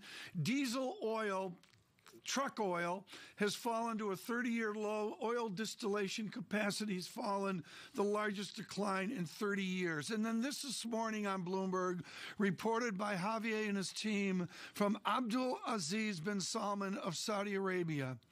I am a dinosaur, but I have never seen these things. Javier, you center on a broken refinery mechanism, a broken refinery process. How does that get fixed? It's very, very difficult. At the moment, it seems that we have hit the refinery wall right now. We don't have enough refining capacity that we can use. There is still refining capacity, but it seems outside our reach. There is a lot of refining capacity in China. So we probably need Beijing to relax export controls of fuels so some of the refining capacity of China can be used. But otherwise, I'm afraid that prices are going to have to work their way into reducing demand, and for that is a lot of economic pain. Where is the demand destruction pivot point on Brent of the many experts you speak to? I think that actually let's not focus on Brent. I think that we can focus on the cost of refined products, because now the gap between Brent and where refined products are trading is so large that is refined products. In refined products, we are already there. We are seeing demand destruction in many parts of emerging markets, and it's also a question of the dollar. The dollar is very strong against a number of emerging markets currencies, and we are beginning to see demand destructions in Africa. In Nigeria, the airlines are threatening to ground all the flights because they simply cannot afford jet fuel anymore. Javier, we're looking right now at record high gas prices in the United States. How much further do they have to go based on the people you speak with, given this issue with refined goods, not just simply the price of oil? As you say, exactly, record gasoline prices at retail level today in the United States. Also, let's not forget record prices for diesel also at the retail level. I think that we are beginning to hit the demand destruction level also in the United States. But the problem is we are getting into the summer season, the driving season. We are after 2 years of COVID. Everyone wants to get out, wants to enjoy the countryside, explore, see family. So I think that we carry on for a few more months, and then the demand destruction really hits in September, when probably also we see a lot of slower economic activity. In about 4 hours, a little bit less, we're going to hear from President Biden talking about inflation. Is there anything that this administration could do to actually add refining capacity, to actually accelerate some of the manufacturing so that we actually can have a supply side response to these high prices? The administration can help certainly with the supply response for oil production, but that's also going to take time. It takes at least 6 months from any response to happen. On the refining side, very little that it can be done on the short term. Javier, when they talk about price gouging, what do you make of that? Oh, I mean, that is the typical thing that politicians, both in the United States and in Europe, say when they don't have any options and they need to blame someone. There is no price gouging. I mean, 1 or 2 petrol stations or gas stations are taking advantage of this, for sure. But is really what is driving the market? No way. It's just a simple excuse. Javier Blas, thank you, sir, of Bloomberg Opinion. Did we get that right, Tom? I think we did. You're going to ask him what you got that right? Maria's going to write in. I know, Javier's never complained. No, he hasn't. It's Maria I worry about. Yeah, but he did try to correct us. Did he? Yeah. No, just to explain what it was. Javier Blas. Okay. Javier Blas. We're going to keep practicing Spanish into the summer here on Bloomberg Surveillance. For a road trip, Tom. Another one for TK. Futures up 0.7 on the S&P and the Nasdaq 100 up a little more than 1 full percentage point. And Tom, we'll keep coming back to this conversation about crude. Crude right now, 102 on WTI. It's come down off the highs of this year. The fact of the matter is, and to Javier's point, that is not what people are paying at the pump. They're paying something else. I got a jet fuel price here, even off the pre-pandemic moving average. It's a double, John. But you know what I'm really watching worldwide? Rice, John. Rice is the thing to watch. Thailand rice, India rice. Those are the things that are going to break the back of the food chain. Food prices elsewhere, Lisa, problematic together with what's happening with energy. Where are we? $4.33 a gallon now? On average in America? Yeah, even higher than that, actually, as we move toward the summer months. We're not even at peak driving season yet in the United States. This gas price and the oil price goes directly to the food price and, frankly, to other inflation that we're seeing as well. How much does that contribute to the inflationary surge? I mean, food is a separate issue, but oil and gas, based on the transport, has a much more global effect. And if you don't get that coming off simply because of refining capacity, not just even oil supply and demand, how much does that exacerbate what we're already seeing? The president, 11:30 Eastern. You've heard the political talking point about price gouging, and you heard what Javier had to say in response to it.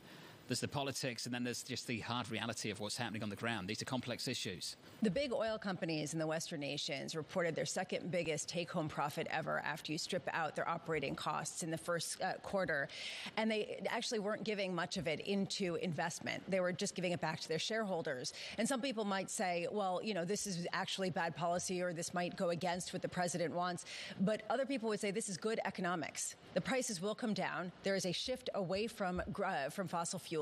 Why should they invest? What is their bang for their buck at a time when there's a lot of years until they get some sort of return on what they're investing? Hey, look, it sounds a bit cliche, TK, but as always, the solution to high prices is often high prices. That is absolutely correct. John, I just looked at my inflation-adjusted Saudi oil chart of some note over decades and decades, and we are just about above the second OPEC wave cusp on inflation-adjusted oil. I did not know that. Javier Blas knew that. To fold that in, though, I did not know that. Tom, to the price action of the moment and the price action of yesterday, what was interesting about yesterday is that finally we had one of those days where we had this flush out in commodities, had this flush out of what happened with commodity equities, the energy producers on the S&P 500, and we had inflation expectations come in, not break out.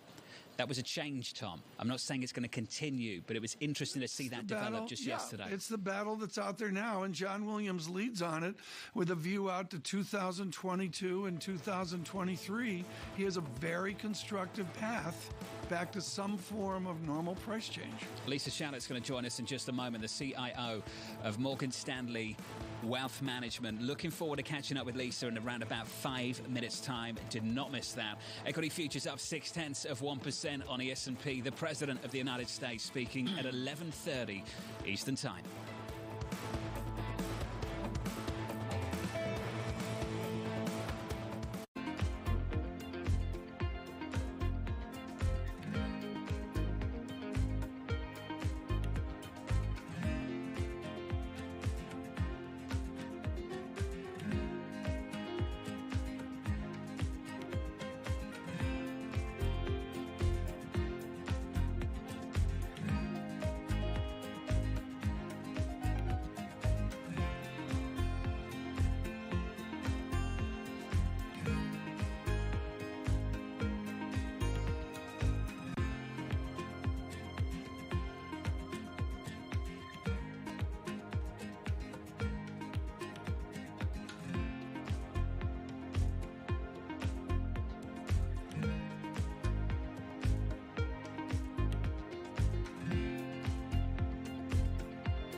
Hedge funds seem to come and go. Sometimes they're hot, sometimes they're cold, sometimes they go out of business. You've been in business for almost half a century, and you got $150 billion. What did you do that nobody else has been able to do? What we were able to do was to be able to structure portfolios in a way that were better in terms of the returns, risks, and correlations of our investors. So to give you that an idea, in other words, you could balance things in a way. I could take different alphas, different bets in different markets, and I could carry that and put that in a fund called Pure Alpha. Then I could take different asset classes and put that in a fund which was called Pure Beta. And then we could engineer it for the customer's risk levels.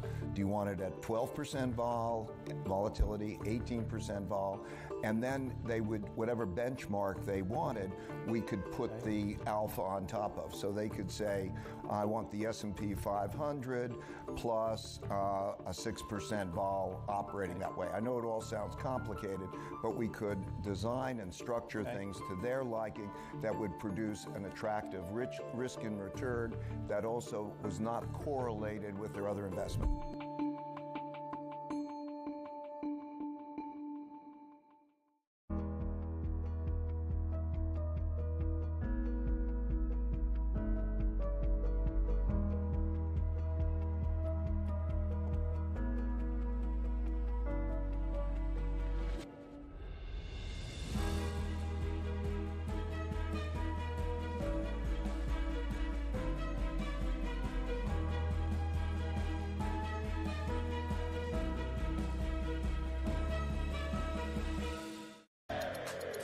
Here in London, in Sydney, in San Francisco. 9 a.m. in Beijing and Shanghai. Good morning, everyone. Have a great evening. To recap the headlines. You do not want to miss this story. How are you thinking about those dynamics? This is a market that over the past few weeks has made it clear it wants to go higher. It got a little spooked by the idea that geopolitical tensions are rising. Bloomberg has enhanced search on the terminal to deliver what you need when you need it. Now, you can simply type phrases in everyday English in the command line. Compare financials. Find people. Analyze markets. You can enter phrases or ask questions. What do you want to know today? Ask a question or visit SearchGo to find answers now.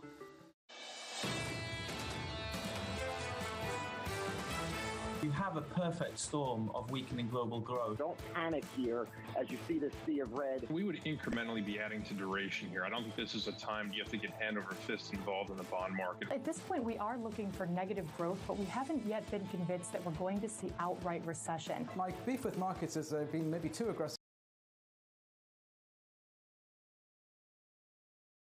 here as well. This is Bloomberg Surveillance with Tom Keene, Jonathan Farrow, and Lisa Abramowitz. Good morning, everyone. Jonathan Farrow, Lisa Abramowitz, and Tom Keene on radio, on television. Eventful day before an inflation report, and the president, John Farrow, will report in the 11 o'clock hour this morning. 11:30 Eastern Time, Tom, trying to push back against some of the fears out there about inflation and ultimately push forward their idea they can do something about it. For this market, on the schedule this week, nothing else matters. CPI tomorrow, TK. And what's so important here is a new pervasive view after talking with Javier Blas about how it's spreading throughout the system. John, the market reaction spreads throughout the bond market with significant price declines. And that's what's interesting, Tom, about what we saw just yesterday. Treasury's advance yields dropped.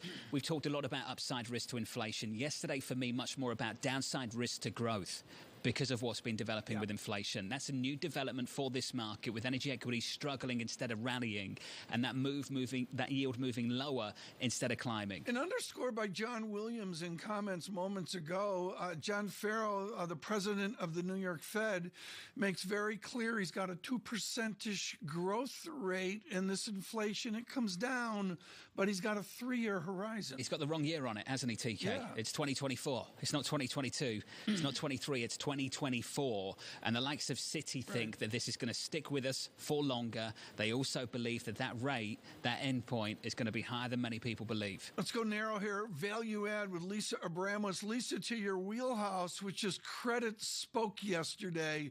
Away from full faith in credit, what did mere mortals in the bond market say? they were starting to get concerned about those growth scares. You started to see people moving away from the riskier credit in a more significant way, at least based on the price for action. And I got to say, Kathy Jones was spot on when she was talking about the fear right now among so many credit investors, which is that this next phase of rate hiking is going to lead to the growth scares that's going to lead to more of a problem for credit, which is often a canary for the rest of the risk complex. And what's interesting here, the imagery of a busy day for all of us in economics, finance, investment, the international relations we're covering. John, Mr. Draghi, Mr. Biden in some form of meetings here, and they have to focus on Mr. Putin. I wonder who's got the harder job right now. Would Mario Draghi rather be the ECB president, TK?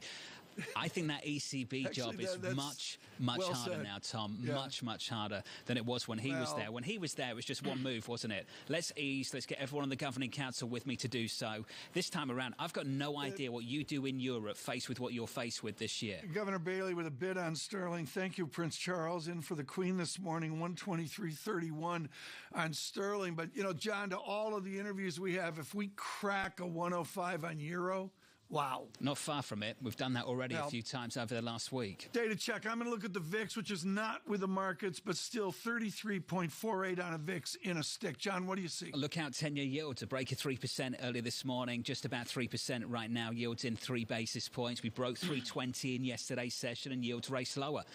That's interesting. The front end too, same kind of move. Yields lower, not higher. TK, you've got to pay attention to that. Something's happening here in the last day or so that has not happened in the last few months. Yields aren't climbing anymore. They're coming back down. And I just want to repeat this. This is not some kind of judgment about what I think is going to happen in the future. It's just an observation about something happening now. It's notable. It is. And, you know, we're just going to have to see how it unfolds. And again, we're going to hinge everything here in surveillance on a study of inflation tomorrow. Lisa Shallett is with Morgan Stanley Wealth Management. She hinges everything on having a plan and then, heaven forbid, staying with the plan in times of stress. What's the plan, Lisa? And how do you have the courage to stay with it right now? So, look, I actually think as radical as the last, week has been and volatile as the last week has been, there's an element of it that is somewhat predictable. And what I mean by that is that the market has finally gotten to the point where it's digested the level and the degree to which the Fed's going to be hawkish, but they hadn't yet really, fast forwarded that to what are the probabilities that the Fed can really execute a soft landing. And so we know from history, that in the post-World War II period, the Fed has tightened roughly 14 times. 11 of those episodes have resulted in a recession, and only 3 times have we pulled off a soft landing. And we are operating, this is a Fed, and Jerome Powell admitted this, that is operating against a backdrop where there's an extraordinary degree of difficulty. Not only is the macro environment complex, but the geopolitical environment is complex. And look, the Fed itself is trying to do something that they've never done before, which is simultaneously raise rates and reduce the size of the balance sheet. So to me, yesterday was very much something to be expected, that eventually we were going to get a growth scare where everyone starts worrying about the fact that we might, in fact, have a hard landing. And while we continue to be in the camp that says we don't see an imminent recession, the reality is that growth may slow much faster than folks believe. And so it's notable, to your and Jonathan's point, that finally the bond market is getting on the bandwagon, meaning starting to worry less about upward moves in inflation and potentially beginning to think about downward moves in inflation, which are, a reflection of weaker growth. So, Lisa, 2-part question, just to be clear. It sounds like you expect, 1, more downside in equity prices, but 2, the second part, if we have that downside, that sell-off, does the character, the nature of the sell-off change? Yeah, I do think that it does, because I think, we start to get a lot more defensive. It's why bonds are finally getting a bid here. And so I think that defensive trade that unwound the long duration, stable growth stock trade that was really unwinding fiercely last week starts to get a bid.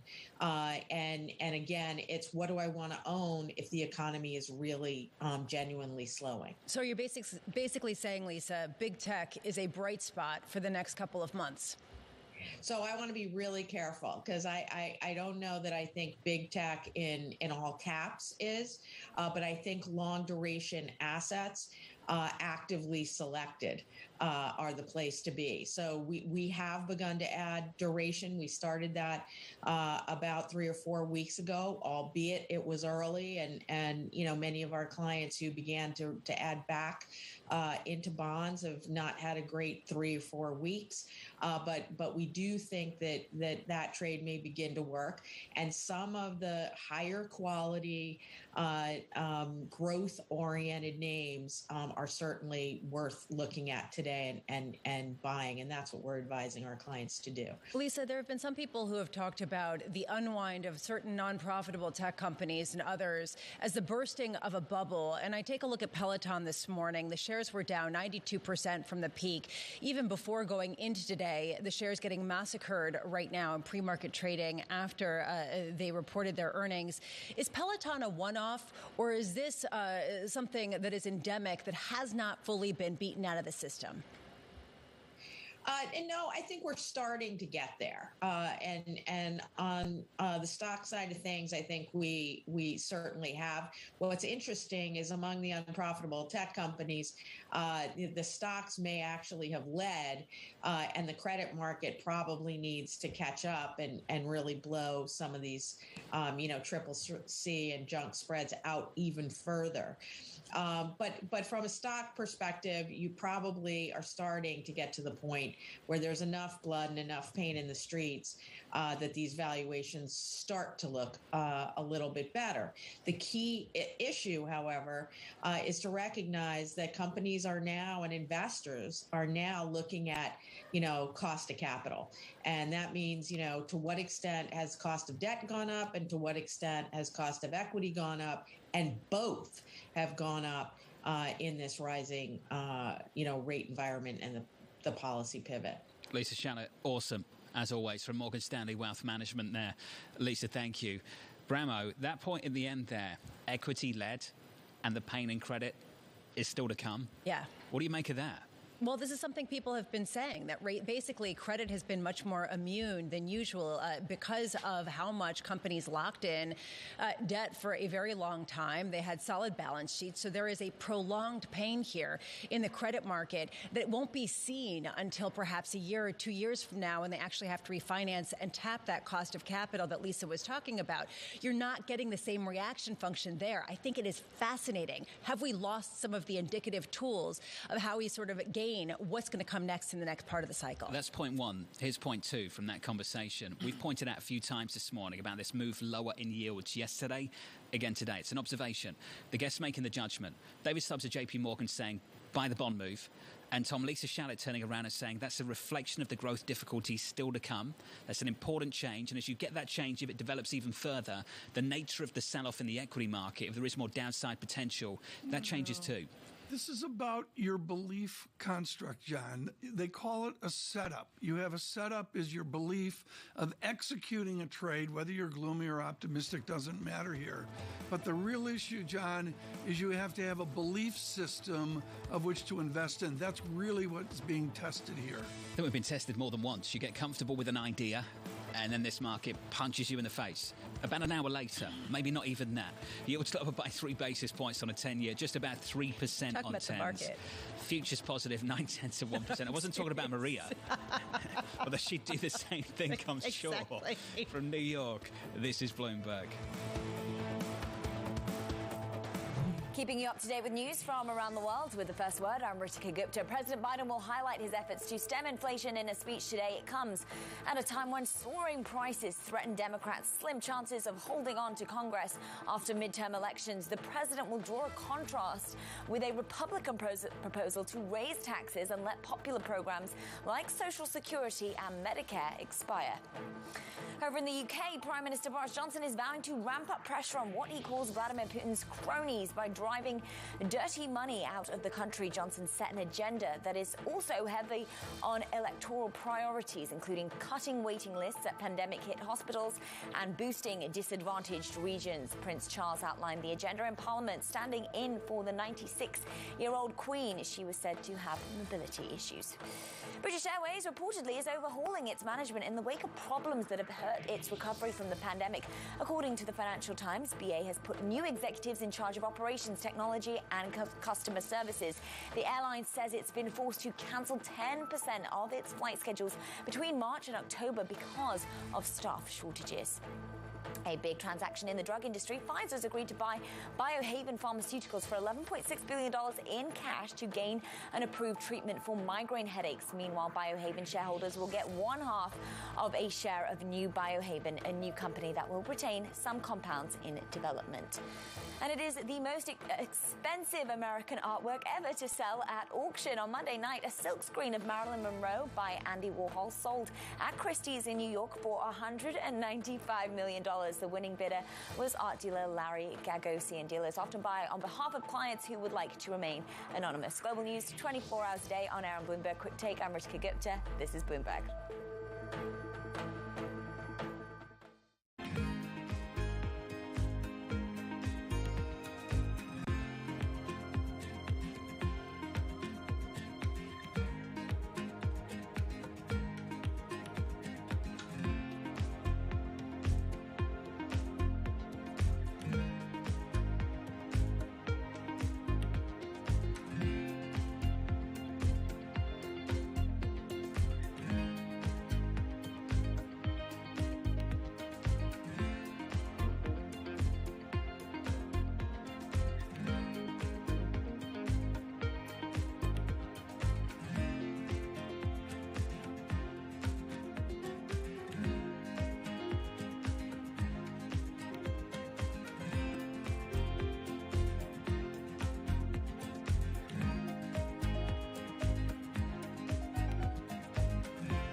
Access the financial world on demand.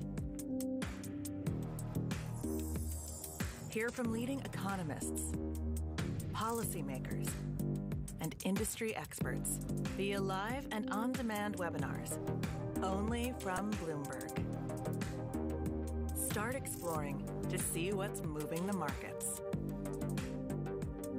Visit Bloomberg.com/webinars. The Indian city of Jamnagar is a money-making machine for Asia's richest man, Mukesh Ambani. His company Reliance has the world's biggest oil refinery complex here in the city. Jamnagar is also where Ambani is making his newest bet, a $10 billion investment in green energy. His ambition is closely aligned with the Indian government's plan to reach net zero emissions by 2070. But Ambani is not alone.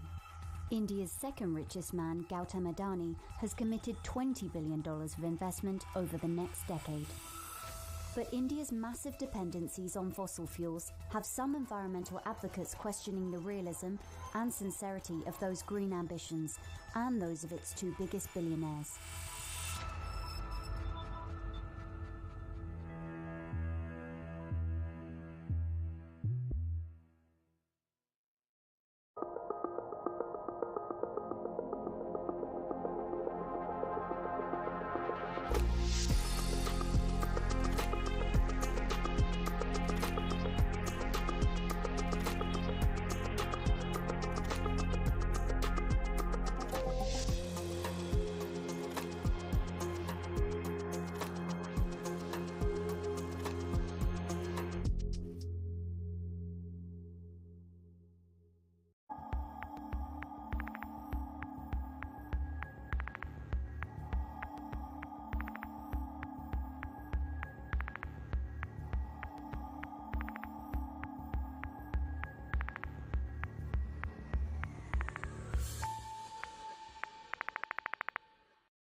I think that it's hard to put your head around any narrative. Let's just be honest. We've had sort of a shift in, are we in some sort of stagflation fears moment? People were talking about that all day yesterday.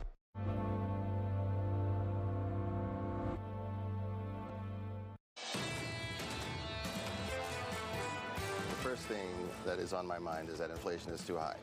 And we need to act definitively and purposefully to try to get that under control.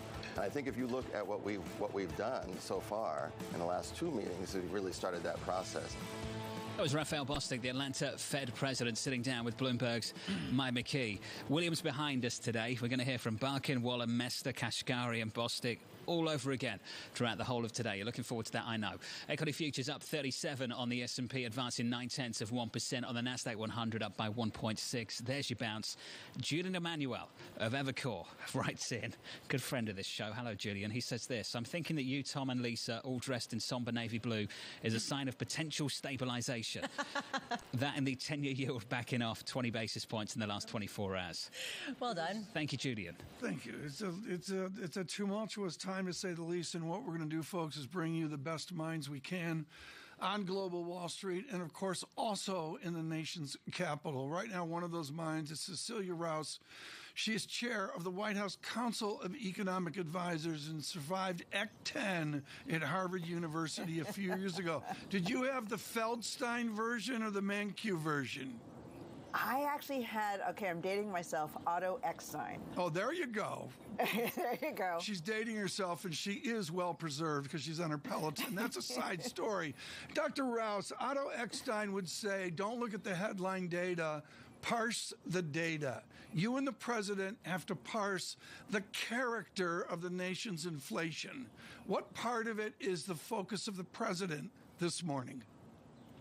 Well, look, the president is focused on the whole of it because he understands the cost of food and gas and the price of everyday items for the American family. And so he comes from a family where that would be meaningful if you had to pay more for a tank of gas.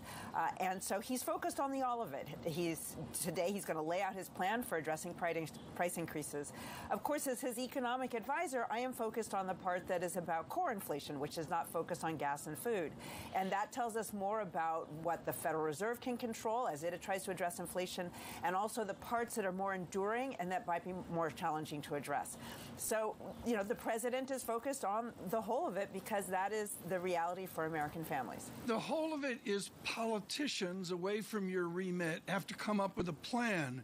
We prove that whip inflation now buttons don't work. What's the plan? So from day one, this president has been focused on generating an economy where there is sustainable growth that works for all Americans. So as he likes to say, he wants to build it from the bottom up and the middle out.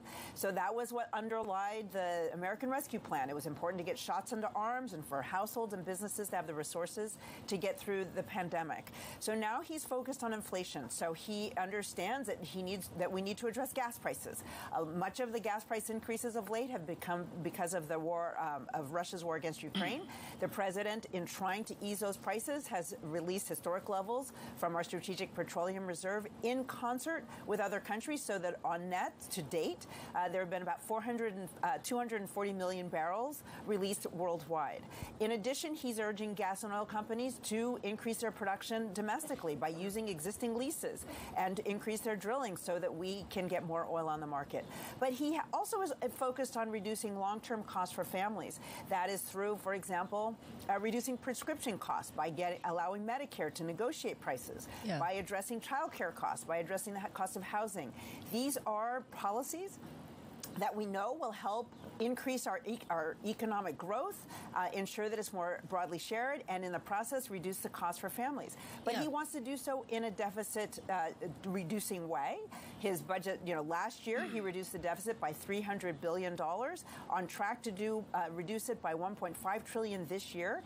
And he does so by increasing taxes on our very wealthiest individuals and corporations. Cecilia, with retrospect, with hindsight being our guide, was it a mistake in March of 2021 to issue $1,400 checks to every American who qualified? It is so hard to go back and do retrospective because it's hard to imagine the counterfactual. Mark Zandi, who has tried to do so and looking at all of the pandemic policies, has estimated that had we not acted, this goes back to CARES as well because that was important as well, but including the American Rescue Plan, we may well have faced a double-dip recession in 2021. We would be facing elevated unemployment today, and we would not have had the economic growth that we had last year, which is going to put us on a path for more sustainable growth going forward. So the American Rescue Plan was an insurance policy. We did not know how long this pandemic was going to remain a challenge. We needed to get shots into arms so we could regain our lives. Yeah. So worldwide, advanced economies are dealing with inflation because that is the consequence of helping families and businesses get through the pandemic when we were facing supply chains which couldn't quite handle that sustained demand. So Cecilia, how much does inflation have to come down before the end of the year for this growth that we're seeing to be sustained, for that not to really curtail some of the momentum that we're seeing in households? So what's important is that we maintain our economic activity.